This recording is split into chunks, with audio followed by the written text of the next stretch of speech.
have solved the war and won the war. This is the greatest country in the world. When we go to win a war, we win it. The least dangerous with medical value. We all know what happened to Nixon, Nixon's history, but we all know that he used the demonstrator to divert attention from his illegal bombing of Cambodia. Look at the context in which these drugs erupted into the culture in the 60s. We were conducting a vicious war in Southeast Asia. Where did this policy come from? Unfortunately, I have conducted an inquiry into this, and I have determined that drug prohibition laws came for reasons of racism, empire building, and ignorance.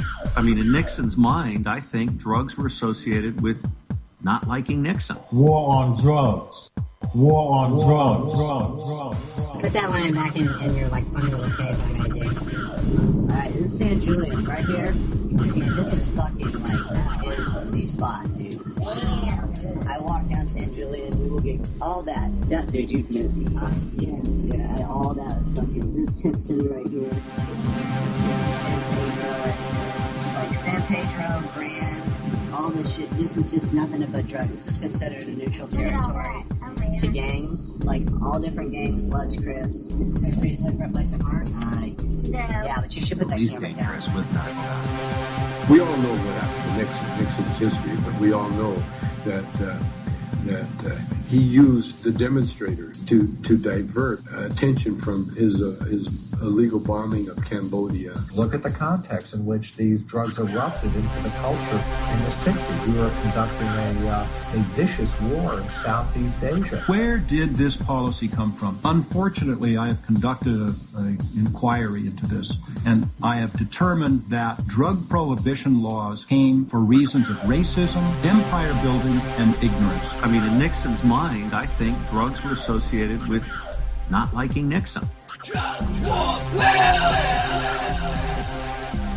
Back when I was in college, we used to cross the Mexican border to buy pharmaceutical speed.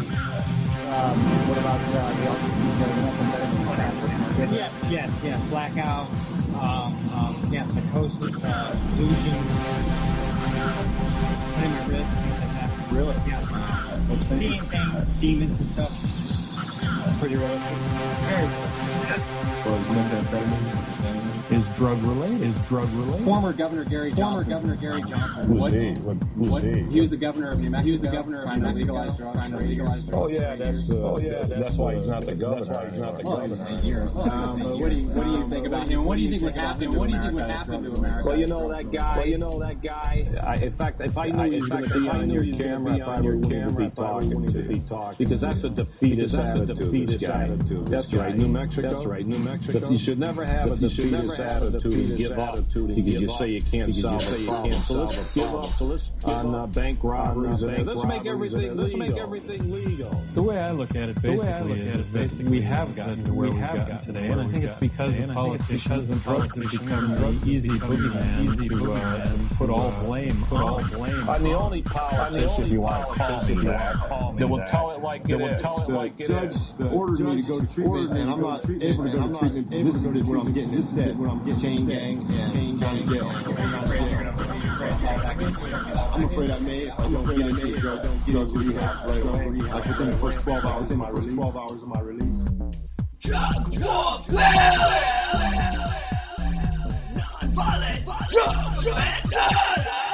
They trade their stock on Wall Street based upon the number of people that are in jail. If that isn't sick, if that isn't the best definition of sickness in a society, in a culture, in a civilization, I can't tell you what is.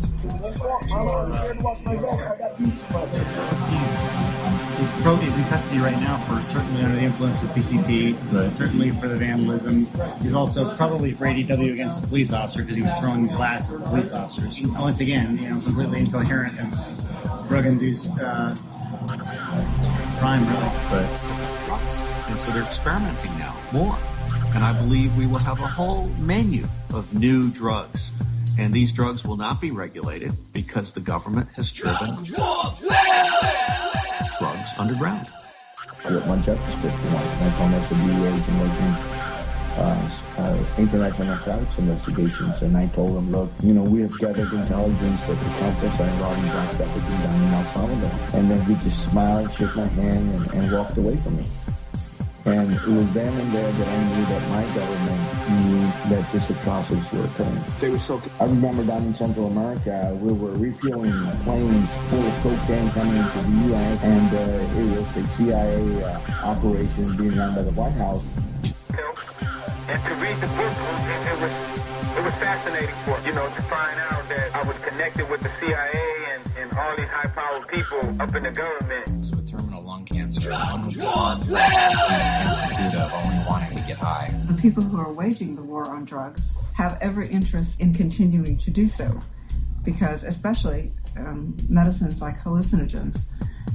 And I think we all agree in these discussions that what they do is they allow you to change your perspective and to think outside of the box that you're closed into.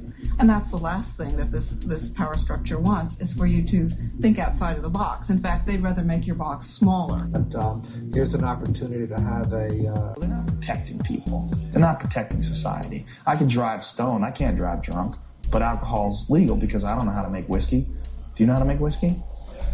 It makes me feel better as a physician to know that the medical board sees marijuana as a drug and they are dealing with it as a medication, because that's the truth. If it wouldn't have been money in drugs, I never would have been involved. But for me, it was a way to get out of the ghetto. It was a way to have the American dream.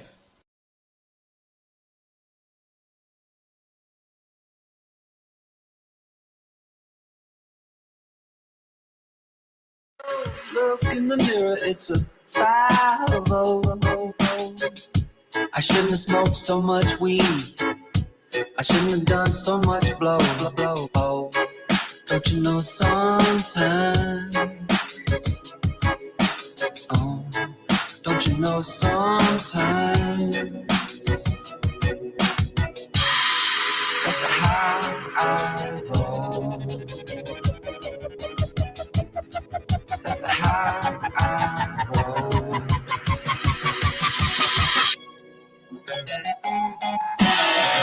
Oh no, look in the mirror, it's a stranger looking back at me. Room to room on the Titanic, rocking the high seas.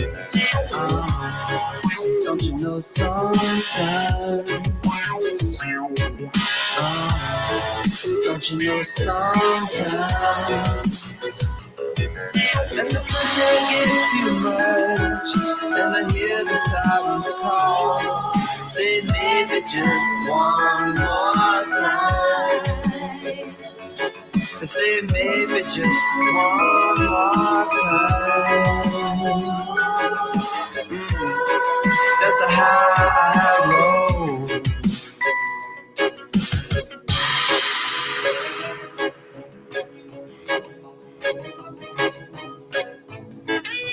Oh, Christina, don't you know sometimes? Oh, don't you know sometimes? Oh, don't you know sometimes? Oh, don't you know sometimes?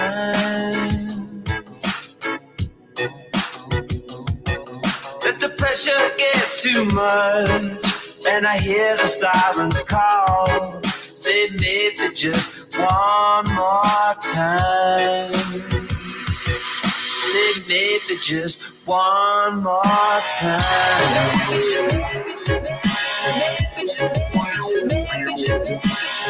Oh, that's how I roll.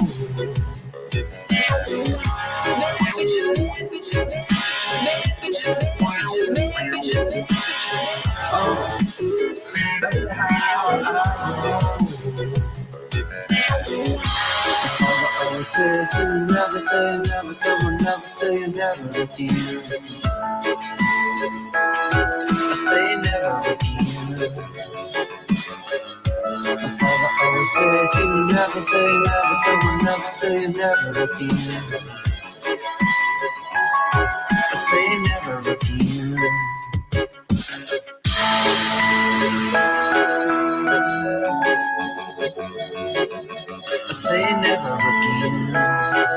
because that's just how I roll.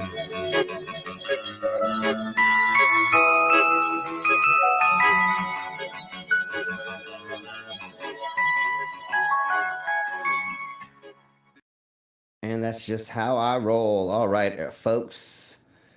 Here we blow with another drunk news report. So, the way we're going to do this today is we're not going to put up a poll. We're just going to go through a certain order that I see fit. I know you all like the polls, but we're definitely going to go over furries first. So before we get into that, there's our disclaimer. Once again, thank you all for being here, for making this all wonderful and fun and all that stuff.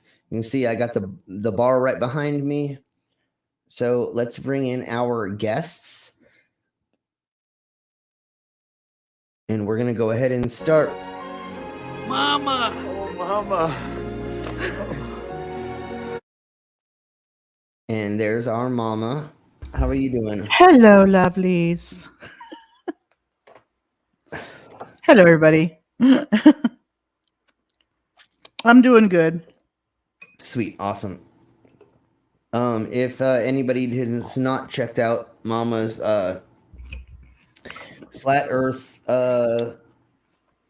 videos, or what just premiered just a second about Odd TV's Flat Earth Proof, or whatever the heck he calls it. I don't even care anymore. Right. Make sure that you go to her channel and check that out. It's amazing. We did already go over it on this channel, but Mama brings up a little bit more evidence and has a little bit more fun with it because it was pre-recorded, where we went through it live. Mm-hmm. Fun with it. So let's bring in our next guest, which is... Some people without brains do an awful lot of talking, don't they? Yes, I guess you're right. And that is our Brainless. So welcome. Hello, Brainless. Hello. Hello. How are you? How are you doing? I'm doing pretty good. I'm doing good. I'm okay. Nice. Yeah. And then I was just doing some research during the intro, and I figured it out. I put a linky in the Discord thingy, Global Mom, about the map thingy. Oh, we were playing Minecraft. Yeah. Earlier, almost all day. Okay. Most of the morning when I did a little bit because I was working on stuff, but yeah. Nice. I was in and out. Yeah. And so before I'll check it out. Yeah. So before we get into a little bit further, I thought we had Avila here and she dipped out. I don't know. If there's anybody else in the side chat who wants to join us, just let us know if we've not sent you a link, and we will definitely get you a link. Mm-hmm. The Queen is not feeling well, so she will not be here today. So, yeah, no fun. But before we get into our first subject, Wait I have a second. Are you a flat earther? No. Of course. No. I love that clip. It's so amazing that Bob's Burger had that in there. So the way we're going to do it today is I might do a poll right after, but we're going to talk about furries first, because this is something that seems to be spreading like wildfire. I heard today, and I could not find the clip itself yet, but Joe Rogan went on, and it was either yesterday or the day before, and said he has a friend who's a teacher who says that there are litter boxes in We went over this, was it last year? Somebody was saying their kids said that. There's in one or two school districts or something. Yeah, and so now there's a lady claiming in Colorado that there's 30 schools that have litter boxes in them. What the motherfuck? So we have to go over this. Like I mean, and we're gonna go over what a furry actually is, and these news reports that are happening all over the country. Because once again, now Joe Rogan says that he has a friend who's a teacher who said that there's litter boxes. And everything I'm reading on the results said a lot of it's rumors. There's nothing substantiating it. Secondhand. It's secondhand. It's secondhand, third hand, hearsay? fourth hand in most cases. Exactly. We have no proof of any schools doing this. We do not ever see it. There's no actual photos. Yeah, exactly, Harry Warp. There's no photos. Yeah. There's nothing. And yes, Harry Warp, we all have watched, I believe most of us have watched Inside Job from Netflix. And if you haven't seen it yet, oh my God, you need to watch it. y'all It's need to so see it. good. Yeah. We will probably watch that in the Dism Accords later. We just got done with Lucy, the daughter of the devil, or whatever. Yeah, yeah. How much was renting that? It was $11.99. Oh, that's not too bad. Because I'm sure I could have hacked it and got it for free, but I don't mind that much. I pay YouTube way too much money, but that doesn't matter. So let's say hi to the side chat right quick, and then we'll get into some stuff and things. And hopefully, we do have some more people joining us soon. So everybody say hello to Harry Warp. Hey, Harry. We got the Super Ghosts. We have the Jasper. And that looks like everybody so far. I think I had this woman on a Karen or something. I can't remember now. There's the link that I found from Reuters about it. It even shows the school, a little bit of the school meeting that a woman claimed they were in. Okay. Yeah, that's the same clip that we've seen a couple of times. Yes. Yeah. So what we're gonna do is we're gonna look at these news articles that I have and some videos, and then we're gonna have a gentleman who's a furry describe what being a furry is and what it entails and how there's lack of sexuality in it. Basically, I mean there are different layers to it, but mainly this is a very wonderful. I think it's a 4-minute video that he goes over, and it's very wonderful how he lays it out, which makes it very palatable. So let's get to the first thingy, my bobber. I got to go here and here and then here. I have 3 news articles we're going to go over first, and then we'll get into more of the video-esque stuff if we need to go further. But I'm pretty sure that this is going to go. I found a little clip. I don't know if it's Joe Rogan or not. I mean, it's Joe Rogan. I don't know if it's a clip, but it says Joe Rogan tells Tulsi Gabbard that he knows about a teacher who told him the school was, quote, forced to install a litter box, quote, for a student who identifies as a furry. And there's a clip included. Please put that in the private, because that's what I was looking for. I will do that. Interesting. Yeah. Because I was watching like the Young Turks or somebody, and they did it, and I tried not to use other people's content, even though like we can still fast forward and correct. So yeah, we'll get to there, and that's exactly what's happening. It happened yesterday, I think. Yeah, this post was 4 hours ago. So yeah, it may have been earlier today. I don't remember, because like every single morning I go in and there's something, isn't there? Yeah, every morning I go into work. I spend about 30 minutes to an hour just looking over things and kind of researching different conspiracies and seeing like what QAnon is doing for the day, or and then I save things and I bookmark things, and so this is what I saw this morning, which is fucking hilarious because I have been planning to do this for about a week now, and what happens the day of us doing this is this. So we're gonna go there first because I believe this is what we talk about doing on this channel is going over people that are trying to scam people, that are trying to convince people of fake news and or getting over on them. And 4 or 5 years ago, I actually used to watch the Joe Rogan stream, and I was really into it. And he was really awesome about talking about hallucinogens and smoking pot and other things.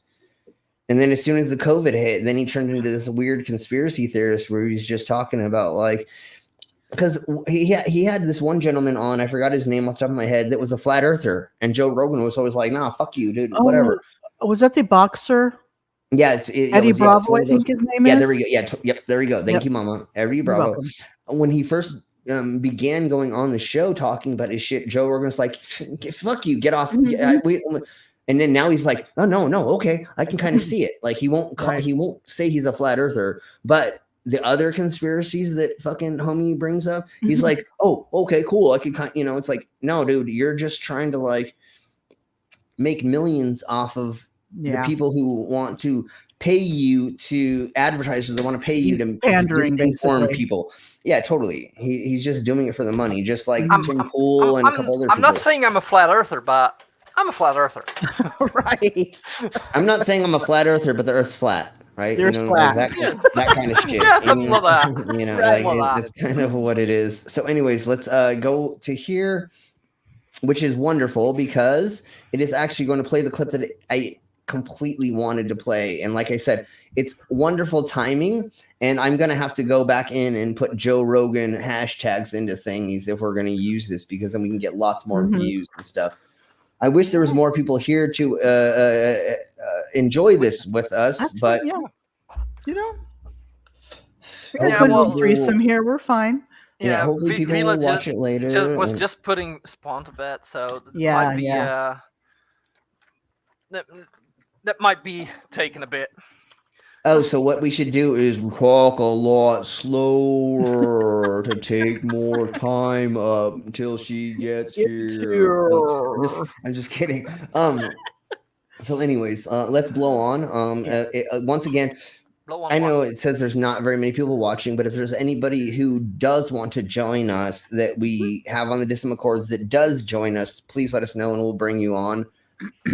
I sent out a couple things. I know sometimes I'm a little late for these things in the last couple of days just because I've gotten distracted before we start. So anyways, let's get to we're not going to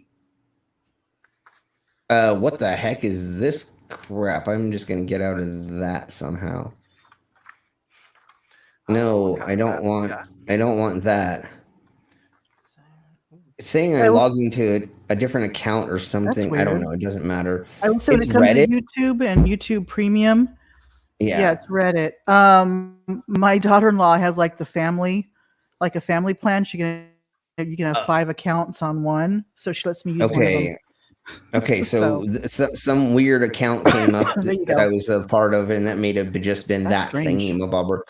But I did try Right. to, because it says we'll not say it out loud. I did try to log in as myself, but it's saying didn't want to log in as somebody else. But it doesn't matter. All we're going to do is just watch this video, and we're going to expand it. And then, of course, Oh, yeah. Turn on the audio. Yeah. Hold on. I want to pause shite. And then here's the audio is up. So here we blow. Okay. Yeah, okay, perfect. I just wanted to make sure we were previewing it properly. So if you cannot hear the audio within like a second, just let me know, because he's immediately starts sputtering out some weird crazy shit. Okay. Ready for this? My friend, his wife is a school teacher. And okay, did you hear how he said that? My friend, his wife is a school teacher. Exactly. That So is right third. there, you're hearing it. What, third hand? That would be third, correct? Yeah. That is not second hand. That's not a first hand job. That's not actually getting a hand job. That's actually like getting. That's what I want to say. Like, that's not a hand job at all, it's not man. a hand job. It's a hand job 3 times removed. Just saying. That's like reading the Bible. That, or it's like watching. It's like watching porn of a dude getting jacked off.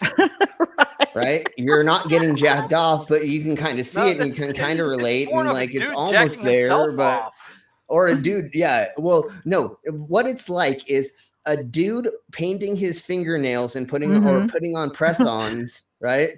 To make his hand look feminine, and then him jerking himself off and saying it's a woman, right? Because it's completely fake, right? Right? He's like, oh, I got jacked up last night.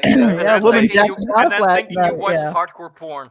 Yeah, exactly. So that's what it's like. It's a third-hand account of something happening, which is completely false, unless we have actual evidence. And I've been doing a lot of research in the last month or two when these allegations have been coming out. And the school will go. Never mind. I don't. A lot of stories been going for like 6 months, I believe, for a good part. Yeah, but now school districts are coming out and saying, "No, motherfuckers, that you can't have this." Do they not get that litter boxes would be very? It's not a health code violation to have in schools. It would totally be a health code violation. And then one of the accounts that we're going to go over in a second, they said the teacher dresses as a cat and she pisses in a litter box in front of the children. Oh, God, I highly doubt that. Jesus Christ. Do you understand how illegal as fuck that is? That would be. Oh, God, exactly. Yeah. You can't Hey, Hi, Vila. You can't. You could, even if she was wearing a dress or a skirt, you could not Mm-hmm. squat over a litter box and pee in front of children. That's illegal as fuck. Mm-hmm. Yeah. Then you'd have all the boys jacking off in class, like, oh. That's what I'm saying. Because that would turn the fuck on. I mean, I love. Never mind. We'll talk about that later. God damn it. Oh, apparently he does love that kind of shower, Vila. I love golden showers. I mean, what did I say out loud? Never mind. But anyway, we heard nothing. We heard nothing. It's so hilarious to see how it went from that's what I was seeing, Harry. in the unisex bathroom or the genderless bathroom. Mm-hmm. They now have a litter box, so they're instantly trying to associate it with the woke radical left, with the trans people, with the non-binary people, etc. Like, and then they the extreme that it went to, from it being a litter box there to a teacher is pretending to be an animal and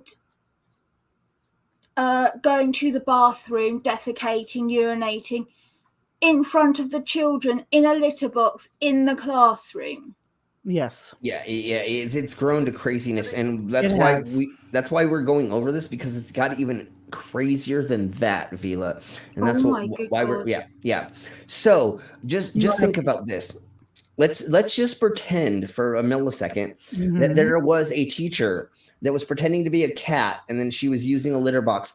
How can she go meow meow meow meow meow and the kids understand her?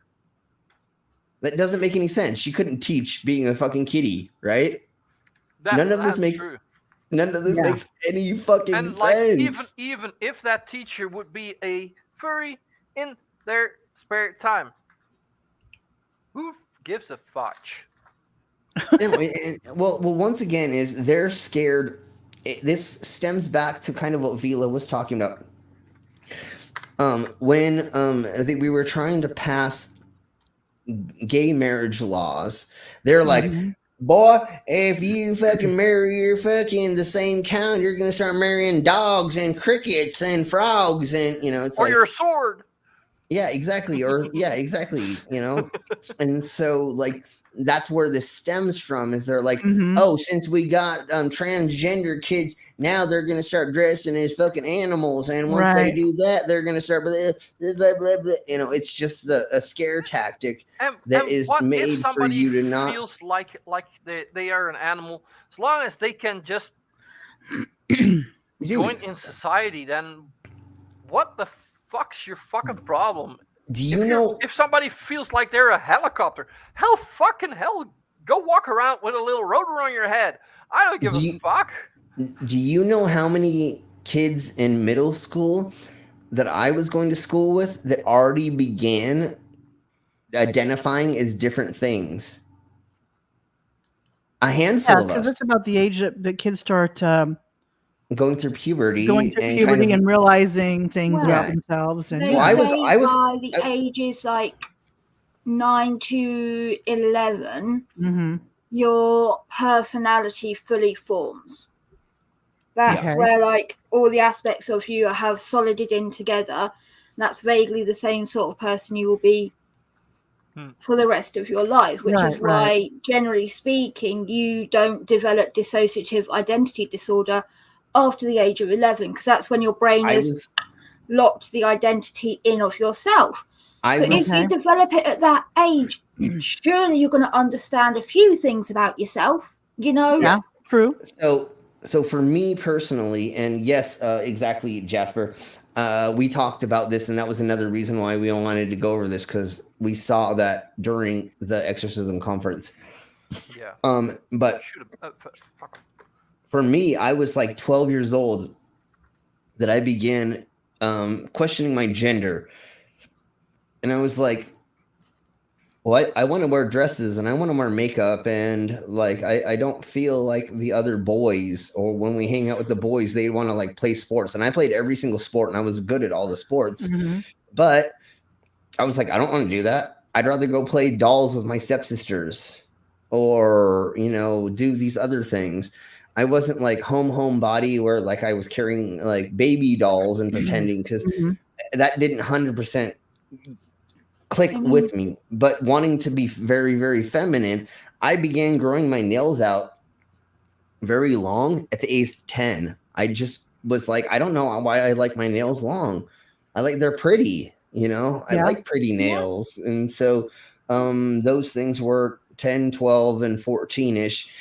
15 years old was the hardest time for me. And that was like when I was like kind of the most suicidal, because I had no idea why I felt so weird and different than everybody else. And there's a lot of confusion because when you have a stepdad and you have a dad and you're trying to like go feminine, they're telling you to be a man, be a boy. Right. Come on, why aren't Yeah. you fucking throwing the, you know? In the 1990s, it was still very, very much like that. And that's where the main confusion was. So it's like, I don't want to do what y'all are telling me to do with this masculine version of And it was shite. still the time frame was like boys don't cry and Yeah, don't show exactly. emotion. Ugh. Yeah, Even in the I 90s. think I've Yeah. also been Yeah. raised pretty masculine. Yeah, but like So I would- I've also never, I do completely identify as a dude, but like not the masculine shit about it. Right. Yeah. Like yeah.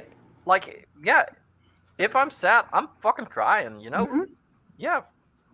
And that's what we were. Just means you're human.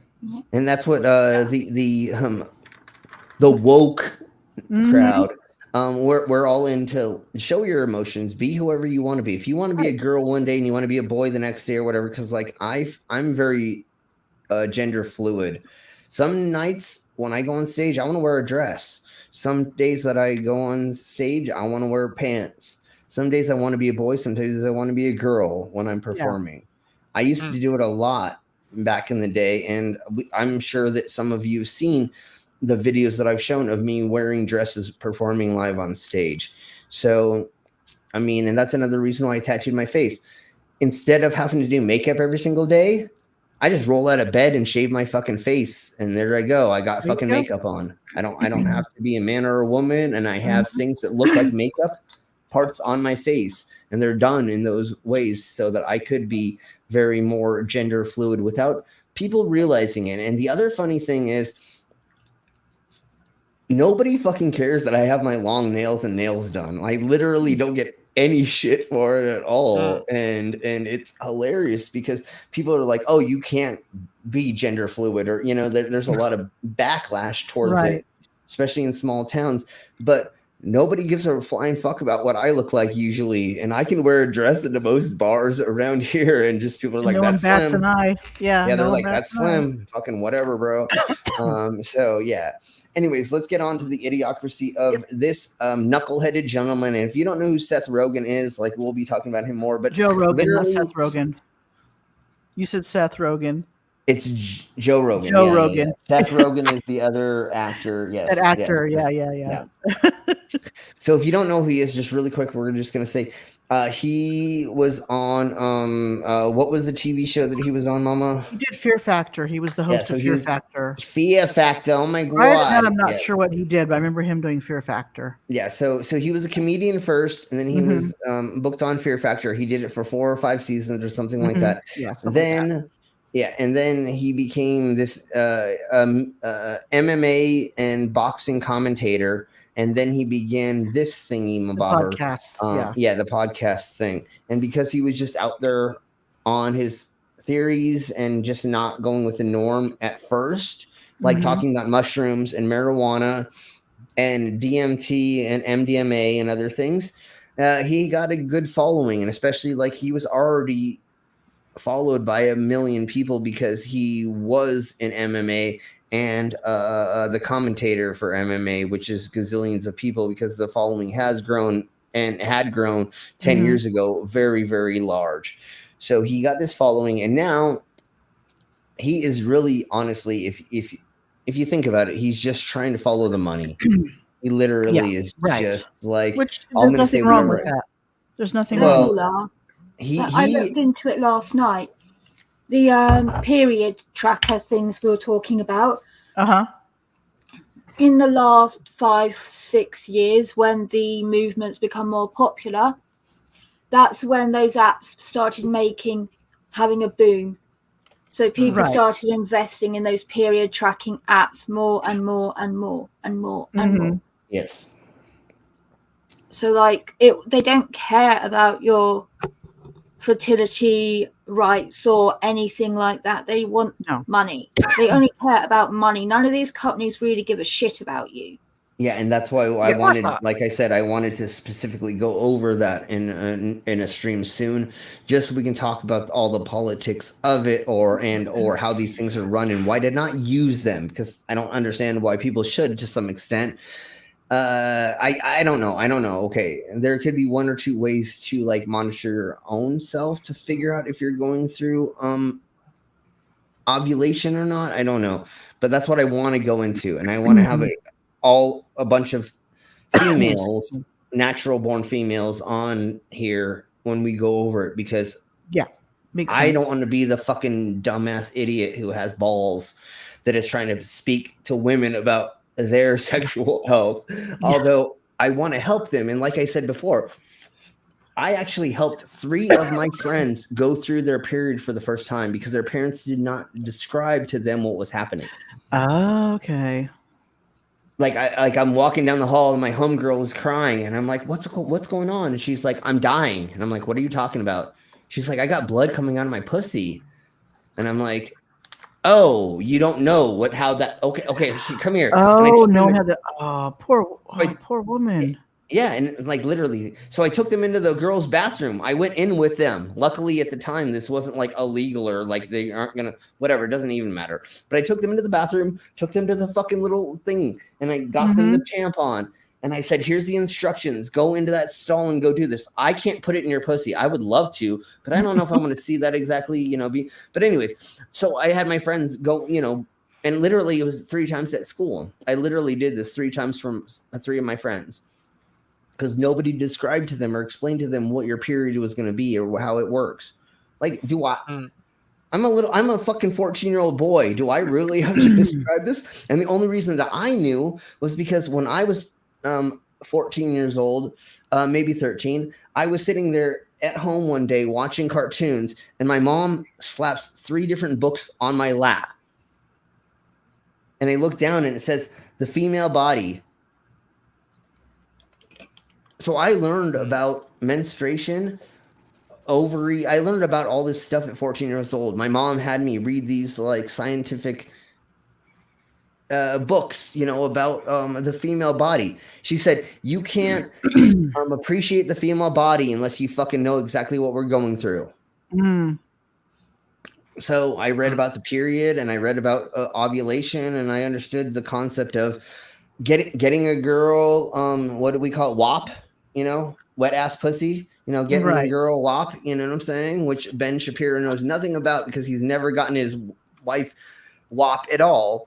But we'll talk about that in another stream. So, luckily for me, I understand the whole concept of that stuff when I was younger. And then my mom showed me condoms and other birth control methods around that time as well. Cause she's like, I'd rather you understand the concept and not get a girl pregnant, or like, she's like, you're going to fuck no matter what, cause that's teenagers. Like, you would love to pretend your kids aren't going to fuck at a certain age, right? But as soon as hormones kick in, like, you can try, but dude, kids are going to fuck. Teens are going to fuck. I mean, you can't stop that. That's exactly what prom night's for, right? Everybody and their mom supposedly loses their virginity at prom night or whatever. And so, again, it's the guy prom night dumpster baby. That's just hilarious here. The dumpster baby. The legal age for sex happens before prom night. So many people are not virgins by prom because you get legal age is 16. Prom night is at 17, 18. Sure.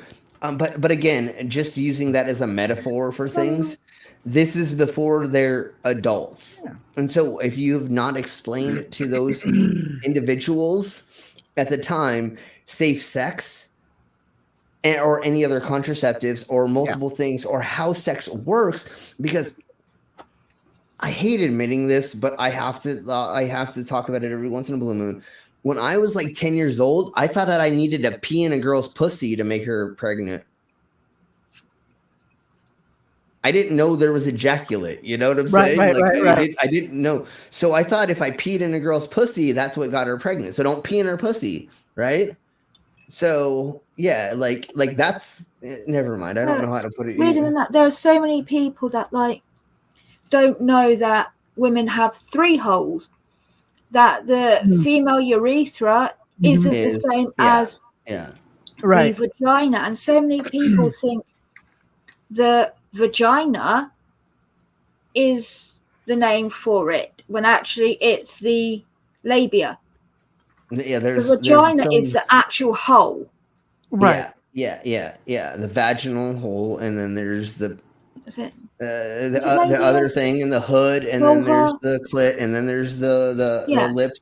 Mm-hmm. There's the this, there's the that, there's and like then the there's the taint, and then majora, the ass. the labia minor. Right. Yeah. It's just like it's just like constellations. You know what I'm saying? There's all these different parts. That you get. Right. Sorry, I had to say that just because Sorry. There was a video that went viral recently, and it opens with a load of people laughing, 2 girls and 2 guys, and she's like laughing so hard, she's like, no, stop, like I peed. And he's like, the guy just says like, he's like, oh, stop it. You can't pee. You've got a tampon in. Like, are you peeing on your tampon? And everyone just drops silent and stare at him. And he's like, what? And it's like he had no clue. The other guy knew. Yeah. 2 girls knew, thankfully. Mm-hmm. But the men didn't. And you know the fucked up thing? I've talked with you guys before how good my sex education was compared to America, right? Yeah. Right. But we got a very comprehensive one. Do you know what I found out about the fact that women have 3 holes? What? The episode of Jackass where they made the vagina sand castle. Oh my gosh. I know, they're working for something.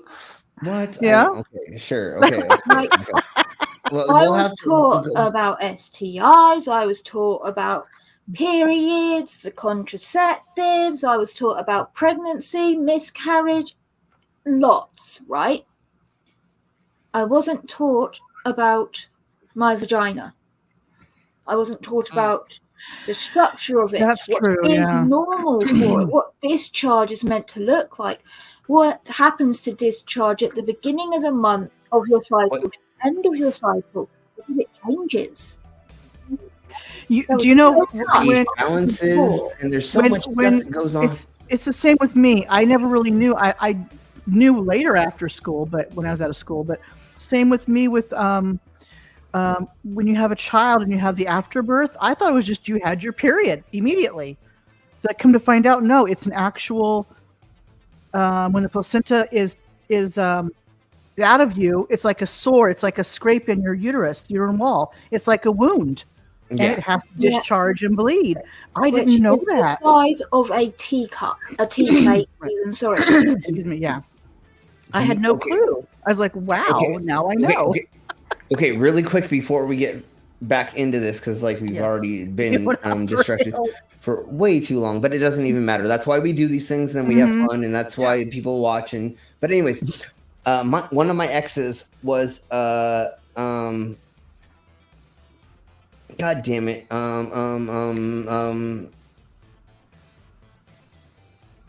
Not a wet nurse. She did the birthings herself, like at doula. There we go. So, yes, she was a doula, and after a lot of these people's birthed their children, they actually would give the placenta to her, and she would keep it refrigerated until she could give it back to them for them to use it to make teas and other weird shit. I'm gonna eat them. Eat them up and eat them. So hold on. Sorry. Hold on, really, just real fast, Vila, and then you can see. But so what I had to deal with is every time I opened the refrigerator, there were fucking placentas in fucking containers in our refrigerator. Oh so to God. go eat shit, I had to literally look at placentas before I fucking could eat. I actually got to see my placenta after it came out of me, after I had my last child. The nurse showed me my placenta. I'm like, that's where my child was. You know, it's interesting, huh? You know, actually, that's not in the placenta. And then also in the freezer, she had placentas and different things as well. Like she actually would make things out of the placentas for different people for different things that they wanted. So literally, like the freezer and the refrigerator had placentas in it while my food was sitting in front of it. You know what I'm saying? Like I have to clarify, when she pulled the placenta came out, the sack the amniotic food was in was still attached to it. Yeah. It made a little hole because my water didn't break and broke it, and it still had a little opening where the baby came out from. Oh wow, those girls are very rare and lucky. She held it up to me and held it up, and I'm like, wow. I've seen them in all different forms, and I've seen way too many placentas for my. No, it's a bit creepy because like the placenta thing has become so popular now, right? Yep, totally. Yep. People send the placenta off to have it dried out, powdered, and put into capsules. All these sorts of things because they believe that it has nutrients in it. However, but it does not. The placenta is the outside kidneys for the baby. It filters all the bad shit as it goes into your baby, which means all the toxins that the body said the baby shouldn't have are in there, which means you're eating all the toxins to give to your baby in your booby milk. Well, okay. What it's really like is taking the shell of an egg and eating the shell of an egg. There's no extra nutrients. It's just kind of, but it's not really. There's nothing dangerous. Well, it has the toxins in because it's a filtration thing. It's the thing that attaches onto the cervix that transfers everything over to the baby, right? Yeah. Okay. I thought it was just like ghost cells. Where literally it was just like collagen, or it's just like because then it would still have nutrients. Yeah, barely. You know what I'm saying? Like it's not nothing special. It's just like collagen, or it's just it's a thing that attaches. So it goes like the cervix, the placenta, then it goes with the placenta and the umbilical cord to the baby. Yes. And it filters it. People are doing this shit, they're eating it, they're having it powdered, things like that. I know I was in the groups that talked about this and did this. They're making it into teas. They're making it into sandwiches. I mean, like all that literally. They're doing ceremonies. No, I know. Where the man eats the placenta. Like I said, my ex was a doula, but she made hundreds of dollars extra off of doing shit. It's so dangerous. Honestly, it is very dangerous. But what normally happens with those things is you put it into like a brine or something to clean it, right? You're not putting into an alcohol-based something, but you're putting it into a brine. It can't be. This is the problems. Well, nobody's Doctors dying of it. Everywhere are saying that this is dangerous. Yet. Because most people, like your ex, aren't doing it properly anyway. She had it in a fridge. Because she's a doula. She's not a real medical person. Yeah, no, of course. Also, it has so many toxins in it because it is a filtration system to the baby. Well, okay, let's keep hold on. Sick. Yes, okay, yes, definitely. So it's very, very wrong. And you know how horrible it is to eat food in a refrigerator that has all of those things in it? The cross-contamination is not good. Exactly. They could have had any number of fucking diseases and shit. My God. I know. But anyways, let's keep going on. We have to. Yes. And that's why we're talking about things like this, because of our experiences and how horrible. So anyways, let's I don't know if you want to share that, Slim, but dude, I've been there and done that. Super ghost. For a visual, although drinking your own urine, it gets after a while, it's going to affect your body. And because that is from when. See, I only drink other people's urine. Never mind. We'll Okay. And anyways, let's keep going. There's kids. Ready for this? My friend, his wife is a school teacher, and she works at a school that had to install a litter box in the girls' room because there is a girl who's a furry who identifies as an animal, and her mother badgered the school. Okay, did you hear what he said? Listen to the arming words he's using. He said they had to install. Yes. A litter box. Honey, how do you install a litter box, bitch? Did you have to nail it to the wall? Did you have to screw it into? And then of course it was the mother that complained. Yeah, and that they couldn't do this for whatever. God damn it! I don't want to give anything away. It's always a parent is complaining, so therefore we have to do it. Or it's the teacher, or it's a blood. Yeah. It's always a weird scapegoat. It's never the child. It's always the adults. Yeah, well, exactly. Usually it is. Yeah, but the way they're wording these things is very triggering. They're triggering their base to fall into line with this conspiracy theory. Right. I have so many other examples to disprove all of this crap. So let's just keep blowing. Yeah. Always blow. Until they agreed to put a litter box in one of the stalls. Yeah. So this girl goes into the litter room or to the girls' room and urinates or whatever. I don't know if she poops in it. That's pretty gross.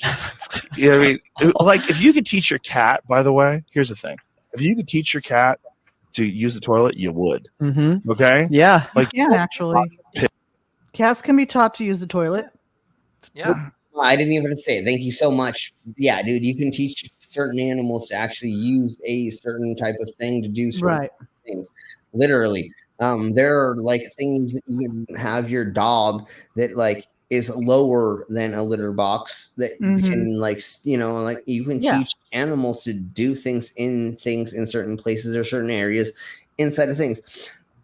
But again, the biohazard contamination that would happen from these things happening would not be legal. No. These people are so dumb. They don't realize like what the laws really are on the way that human feces and human urine is contained. Like most people don't even realize that there's those laws. Because back in the 1800s, back in the 1600s, people were just like pissing in the streets, or they were just throwing their feces into the streets out their window. Right? Their chamber pot, chucking them out the window, chucking them out the window. So sewage was a horrible thing back in the day, and it caused a lot of disease. So what did goddamn government, what did they do? They fucking made it so that you have to do certain things. You have to piss inside of a fucking pot, and you have to take care of it in a certain way. And you can't like have your bathroom right next to your fucking stove, or you can't piss near thing. You can't put things near things. And they made regulations so that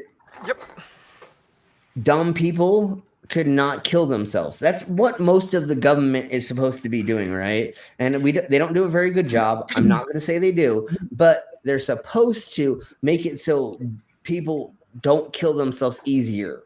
Like warn you. Correct. Or don't make other people sick. See what gleaning from this is if I don't think it happened, but if it did happen, hypothetically, why the mother be like, okay, you're at school, honey. We can't do this at school. At the house, it's okay, but not at school because you're around other people and it's just not appropriate. You know what I mean? And there's certain things, be who you are, but there's certain things when you're around other people that you shouldn't be doing. Yeah, it's like jacking off. Yeah, like it's okay that you do it, feels just like not around jacking other off. people. Right. Well, yeah. Depends who the people are, but we'll see. That's what we're gonna get at in just a millisecond, or well, actually, we have a lot longer deal. We get to actually the furry thing, but that's the whole thing about role playing and about doing other things. People that are furries do not go to fucking 7-Eleven in their fucking outfit. No, it's not like It's time and a place kind of thingy mabobber. Yeah. I do not walk into a restaurant in the middle of the day with my frilly panties on and my fucking harnesses and my cuffs on or something, right? I thought you did. Totally, every single day. I just walk into like Chili's and I'm like, "Hey, girl, how you doing?" And just have on all my just fetish shit on. Right. Again, it's a time and a place and like adulthood. And okay, really quick before Vila, you say anything, and we really need to keep going on because I got 5 more things about this, and it's probably just going to be a furry thing, the whole thing. I don't think we're going to get to anything else. I don't know yet, but we'll see. Is when I do a show for all ages, I dress a certain way. I have to act a certain way. I have certain jokes that are family friendly that are still risque, but they're innuendos, and that's what you do. Like in Disney movies, they have the innuendo kind of jokes. Then when I'm on the stage with 21 and up, I just come out and say the shit. You know what I'm saying? Like it matters on where you are, what you're doing, and where, and how, and things in front of who, whatever. If you're in a school, you cannot definitely do any of these things. But behind closed doors, if you want to do this, especially in your teens and stuff, and the other thing that they're like over exaggerating that they don't understand the concept of is, yes, there are teenagers that will wear ears or tails and or things, right? And so they're furrying, but they're not completely dressed completely. Correct. That happens all the time. All of my friends, when we were teenagers, like I remember being a thing when we were teenagers at school, and none of us did it because we wanted to be animals. We were like, "Look, I'm cute." Yes, and they're not going to commit. I'm adorable because totally commit to use litter boxes. And I wouldn't expect janitors to clean out those litter boxes anyway. Be like, dude, seriously. That doesn't make any sense. Shit out. No, that doesn't make any sense. Then, so if your mom wants you to shit there, then your mom's gonna come over and clean it. Tell your mom to come clean the bathroom when you're done, because we ain't doing it. I cannot imagine a mom pushing for that. Right? I can't either. No. That is pushing the school to outcast your kid. And so that's what we're getting at. And so we want to describe the ebb and flow of it. Yes, there are some of us that we wore ears and we wore tails and blah, blah, blah. But when we got into class and the teacher asked us a question, we answered in English or in a way that they could understand instead of meow, meow, meow, meow, meow. Yeah. Because that doesn't make any sense. And that's what they're trying to say is happening in this universe. And no, that's not what's happening, bro. And let's get further into this, and we have to go over what some of these other senators or Congress people or people in government are saying about this shit, because we have to go over this because I can't understand that this is a thing. Piss in your house. It's the worst. I've had cats my whole life. It's the worst thing about having cats. You got to clean that box of piss. I'm gonna go get another beer. I'll be right back. Like, it's the greatest thing about dogs. They go outside. Like you're a fucking human. The cat's got their humans over here. Yeah, that's because people actually imagine how crazy that is. You're a fucking human being, and you prefer a litter box. Right. You want to piss into a pile of sand. We'll talk about it soon. Rather than use a bathroom that you could flush the toilet, wipe yourself like a normal person. Like my cats, they're indoor cats. They use a litter box. You're so I have so to clean crazy them. with what you think an animal is that not only have you said this, but you've conned the school into putting this fucking litter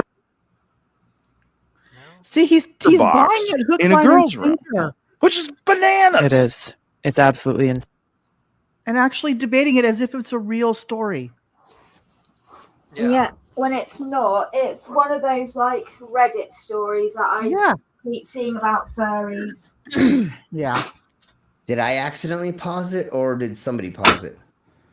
That's probably you. You may have Sorry. accidentally paused it. That's fine. Oh no, it got to the One end. of the That's why it was stories at the I end. found on Reddit, like shitting on furries, was saying that the furries are degenerate perverts, and the ones at school have the tails that they wear are actually butt plugs.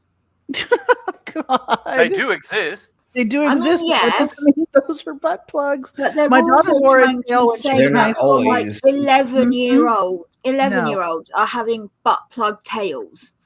No. That's not how that works. Probably not. Nope. Like, ha! And have they ever looked at an animal? Their tail is not in their butt, okay? It's above the butt. Just saying. Exactly. Yeah. All right. So Stupid. what we have going on next is. All right, here we go. Just checking. Let's go. One I saw is this Marjorie Taylor Greene? Oh Yes. God, it is. Yes. But Colorado schools forced to tell GOP candidate to stop saying students identify as cats. So the school board actually had to come and say that this lady, she claims this is for something else. Anyways, Heidi, I don't care to say her last name, claims that she received messages from more than 100 concerned parents about the rumors that students in Colorado are identifying as cats or other animals. How do I get past? Close that. So a Republican gubernatorial candidate in Colorado claims that students are dressing up as cats or other furry animals has been widely denied by a section of school districts in the state. So I don't know if I can. Oh, yeah, screw that. But anyways, 30 different schools in the state. She says 30 different schools in the state are agreeing to this and having this many people kids being furries and or what's it called, putting in the tails, litter boxes. Oh yeah, litter boxes. So let's go to this one. Has a little bit more information about it. Like I said, I had multiple things on it because it keeps popping up over and over again. So I had to freaking go over it. So the GOP candidate accuses 30 schools of accommodating to furries. The schools are calling her out, of course. Mm-hmm. Sure, whatever. I had to do that like 20 times. So at least 9 Colorado public school districts have debunked the claims by Heidi, the Republican candidate for the state's governor, accusing educators of accommodating student furries who identify as cats or dogs. 2 statewide educational organizations have also condemned her claims as exhausting and incredibly frustrating because they're fucking bullshit. In a radio interview last week, she said schools are tolerating students identifying as cats. Really the same thing. The furries are a subculture of people who dress up as animals, usually as a mascot costumes, kind of like that. Right-wingers have increasingly used the term to refer to anyone who dresses up like an animal and pretends to act like one. But we'll talk about how the whole subculture is different. and how they do not understand the concept of the subculture, because that's the major thing that furries are a thing, but then again, they're also another. I mean, like, they don't know the concept of why people are dressing up and how people identify as certain things. I was hoping that Micro would be here, or there would be a couple other people that were here to help us understand it a little bit more, but that's how this world blows. So we'll get into this one thing before we look into a video about what an actual furry is, or a furry talking about their culture for us. So here we go. For real. Outrage erupts over the claims that schools are installing litter boxes for students who identify as cats. So the false rumor claiming schools are installing litter boxes in bathrooms for students who identify as cats sparks outrage once again. So again, this lady is from Minnesota, and let me see. I thought this one had a video of her claiming they were. Yeah, no, okay, it doesn't. We'll read really quick what she says, though. Scott Jensen, who's the candidate for the governor for Minnesota, vented at a rally. Why are we telling elementary kids that they can choose their gender this week? Why do they have litter boxes in some of the school districts so kids can pee in them? Because they identify as furry. We've lost our minds. We've lost our minds. There's no evidence that schools across the county are installing litter boxes. They've already had a lot of people that have come out saying that's false. You just looked at Heidi, who is running for the next governor of Colorado, is doing the same kind of claims. Let's see. Randy Barber of the Boulder Valley School District told the Denver Post the concerns being generated by Republican gubernatorial candidates are baseless. There's no evidence of this at all. Exactly. So, meanwhile, Scott Pribble of Denver Public Schools said the district does not provide any accommodations for students identifying themselves as animals. It's a vicious rumor. There's no, it's a baseless speculation of was debunked by the school district superintendent, Paul, I want to say Alito, but I'm probably butchering that. I'm sorry. So all of these school districts, look, there's just all of these. That's all this is just these school districts are just saying, we are not having this in here. So there is no evidence at all of furries being accommodated in schools by putting in litter boxes. Yeah. But what I want to get into is I want to show everybody, in case you do not know what a furry is, or you're a little confused, or you may be misconstrued. Can I just quickly add one thing on before you move on to that? Because I think it's quite important to this. So, her campaign also released a list of 30 schools where such issues had allegedly occurred, though the list didn't detail specifics about the incidents themselves. Exactly. Yeah. The list was compiled in part by Jeffco Kids First, a local group that opposed distance learning during the height of COVID-19 pandemic. The group is part of the so-called Parents Coalition behind Ganal's campaign. Jeffco's co-founder Lindsay Datco didn't respond to the aforementioned publication's questions about the list. So in other words, a QAnon-believing alt-right group came up with a list that is just bullshit. They just pulled it out of their ass. Exactly, and that's exactly. And now we know where it came from. We understand it better. Another article I found too was that even in Nebraska and Iowa, these things are being rumored. Yes. And the rumor has persisted in a private Facebook group called Protect Nebraska Children. And they also serviced an Iowa school district, forcing the superintendent of this Nebraska thing to say this is not true. You people are believing bullshit. Not that he didn't say that, but you know. I believe there's like Right. about 12 states right now that are doing the same thing in different school districts. They're literally like everybody around the United States soon will be just saying bullshit, prove it. Yeah, exactly. I don't remember what school district it was, and I believe it may have just been one, but one of them said, our school policy says that nobody can come in dressed in an outfit. Their dress code. If you're like a furry and you have a real furry has a fully covered face, that's probably not allowed. No, it's not allowed. It's against dress code. And most schools have dress codes against. You can't wear tails or anything that distracts. And or just like huge outfits or Here we go.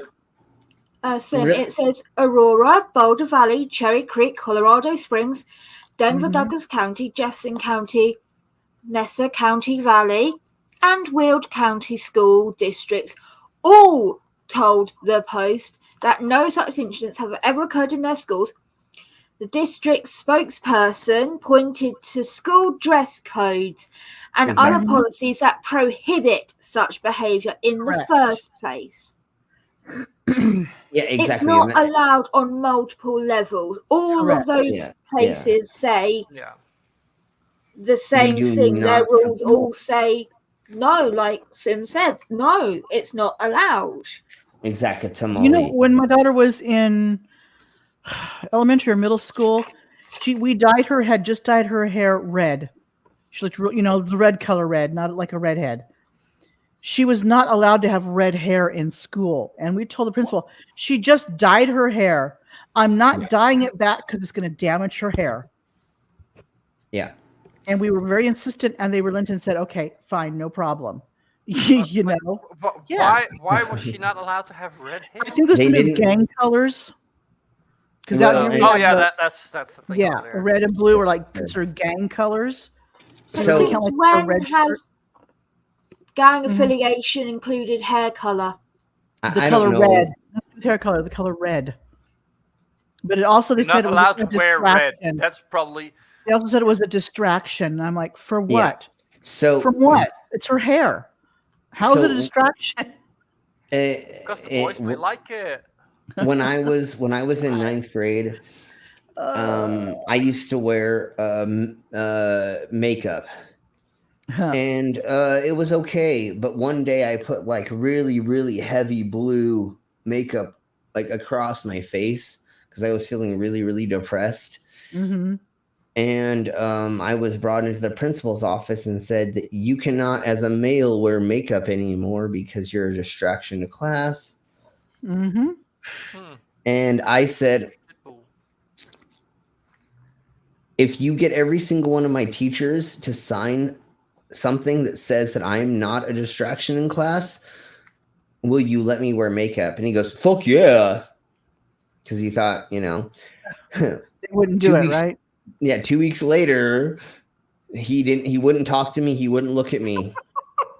So I fucking wore makeup the next fucking day. I put like bright fucking purple fucking big ass things. And, and I walked right past him and he just looked down at me and looked away. And I was like, all the teachers signed that shit, huh? And he's like, yeah. Like, see, motherfucker, How could a kid just sitting in class with bright colored whatever on their face or their hair be a distraction when they're in class looking at the teacher and learning? Much? The hair distracts for a minute. But not right? just but the thing is not just that. Yeah. Everybody and their mom knew I'm the freak. I had long nails. I was painting them. Nobody cares about who the fuck I am. Nobody's fucking watching me in fucking class. I'm not the fucking I kind of was the Joker in class, but that's not why, nobody cared. And then the day that I wore a fucking dress to school, I got through half of first period and they pulled me into the vice principal's office and were like, you're a distraction in class. We can't have you wearing a dress as a male here. You need to go home and go change. Well, see, that's the other thing. When my daughter went to school, it was the first day of school. Nobody else complained about her hair. Yeah, It of was course not. the No, administrators that and complained about it. nobody complained about me wearing a dress I except for the find it fucking staff. ridiculous. Again, it's a distraction for a minute, right? A hot minute. Right. Spawn. Nope. I would dye Spawn's hair very regularly. Now the school have said I can't do it.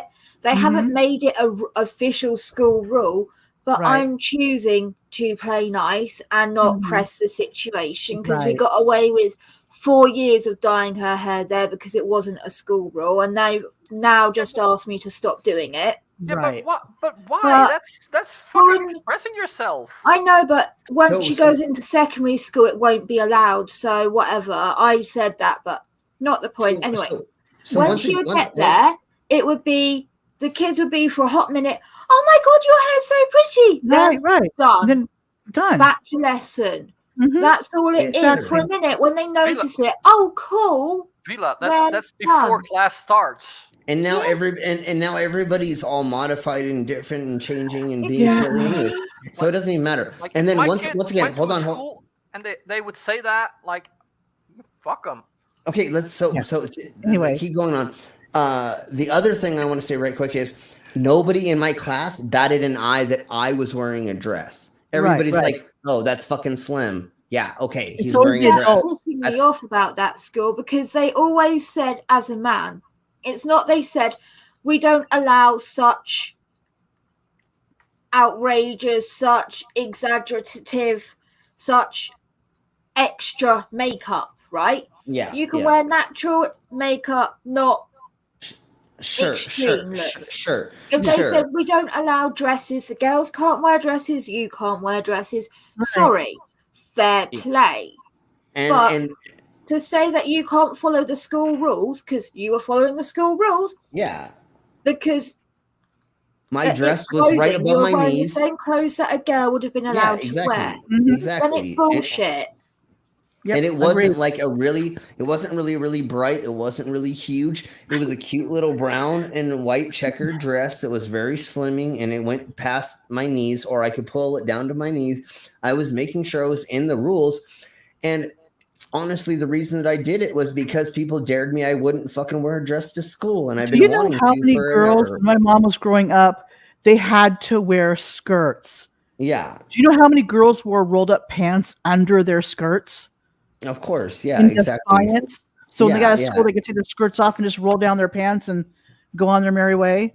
Yeah, exactly. So anyways, let's keep blowing on because now it's just redonkulous that anybody's going to say anything about most things because there's so many body types. There's so many different people that want to be gender fluid even and or other things that like it's redonkulous to have some of these silly rules. Behave.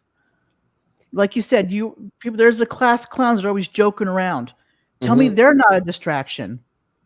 And I kind of was, but I didn't do it exactly when I was the 50s. But go ahead. Sure. Okay, so let's blow on. So this, if you do not know what a furry is, this is the basic explanation of the ideals of the basis of what it is, and we can delve further into it. And like I said, I was hoping there would be a couple other people here that were in the scene to help fill us in a little bit more because I'm a freak and I'm body modder. I would rather get modified than wear a costume. I would rather just be this always, this character. Yeah. I gotcha. And not be able to take it off because you can't scrub off your face tattoos. No, you can't. It's not written on. I don't draw it on every day. So I'm this character no matter what. I'm Slim the Living Cyborg 24 hours a day, literally. So there's a little bit difference between me and somebody who would be a furry or somebody who's transgender or wanting to transition into another sex or gender or something like that. So, but this, I went through a couple of videos and this seems to me to be the best representation of what it is in the proper way. So here we blow. Hi, my name's Beta, and today I'll be explaining what furries are in 1 to 2 minutes, starting now. A furry is an enthusiast for animal characters with human characteristics. In particular, a person who dresses up in costume as such a character or uses one as an avatar online. Example being a fursona or furry persona. This definition sucks, so let me give it a shot. A furry is someone who has an interest or fascination with anthropomorphic cartoon animals, or cartoon animals with human characteristics or traits. Examples of anthropomorphic attributes include exhibiting human intelligence and facial expressions. So really quick, I want to say the major thing that we want to recognize right off the bat is they're not into having sex with animals. They're into animal as humanistic, animalistic type of characters, right? And so it's just an extension of your being put into being a pup, being something else, but it's humans that are being other things. There's no bestiality here at all. Correct. Yeah, and a lot of these times, again, he's not talking about sexuality yet at all. So that's a major thing that we need to recognize. It's not about sexuality or sexualism exactly with animals that are humanistic.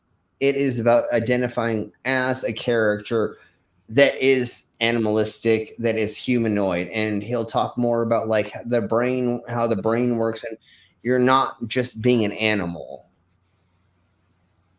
Speaking, walking on two legs, and wearing clothes. You can find anthropomorphic animals present in common children's cartoons and other animated media, such as Looney Tunes, Pokemon, Digimon, and a variety of Disney films such as The Lion King, Robin Hood, and Zootopia. These are examples of the different media outlets in which people can acquire interest in furries or the furry fandom. As a furry, you would likely do things from commissioning art of your persona to attending furry conventions and meeting other people with similar interests to making lifelong friends and being able to express the person you want to be. The furry hobby acts more like a platform or niche community to meet people of similar interests. What you do and how you interact with others will shape your experiences and adventures you have in the fandom and beyond. The concept of furry is no different than any other geek or nerdy hobby relating to a common interest or franchise. My Little Pony really gets into isn't there. that Bronies deep. It can get be a into lifestyle this. or identity for some. No.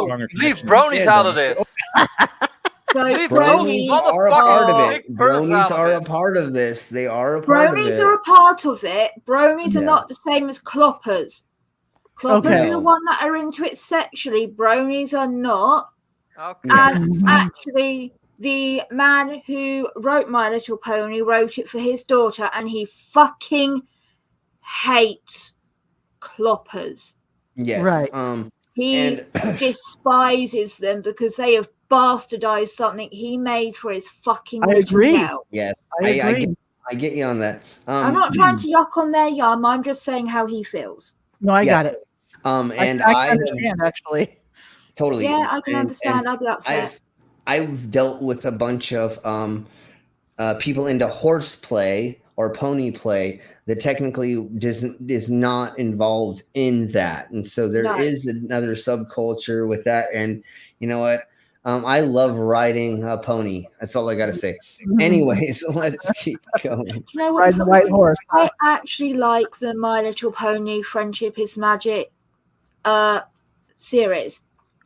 Spawn got really into it and would watch it non-stop. We lived in a place where there was just the one room with a TV, and so I was sat watching it with her constantly. Right. And do you know what? The storylines weren't actually that bad. No, they're not that bad. Like, it was pretty all right. It didn't drive me insane to watch. Yeah. No. Some kids programs you can as an adult you can just watch it. But the guy that thinks he's married to Twilight Sparkle is a bit much for me. That's like delusional. Oh, there's a guy that thinks he's okay.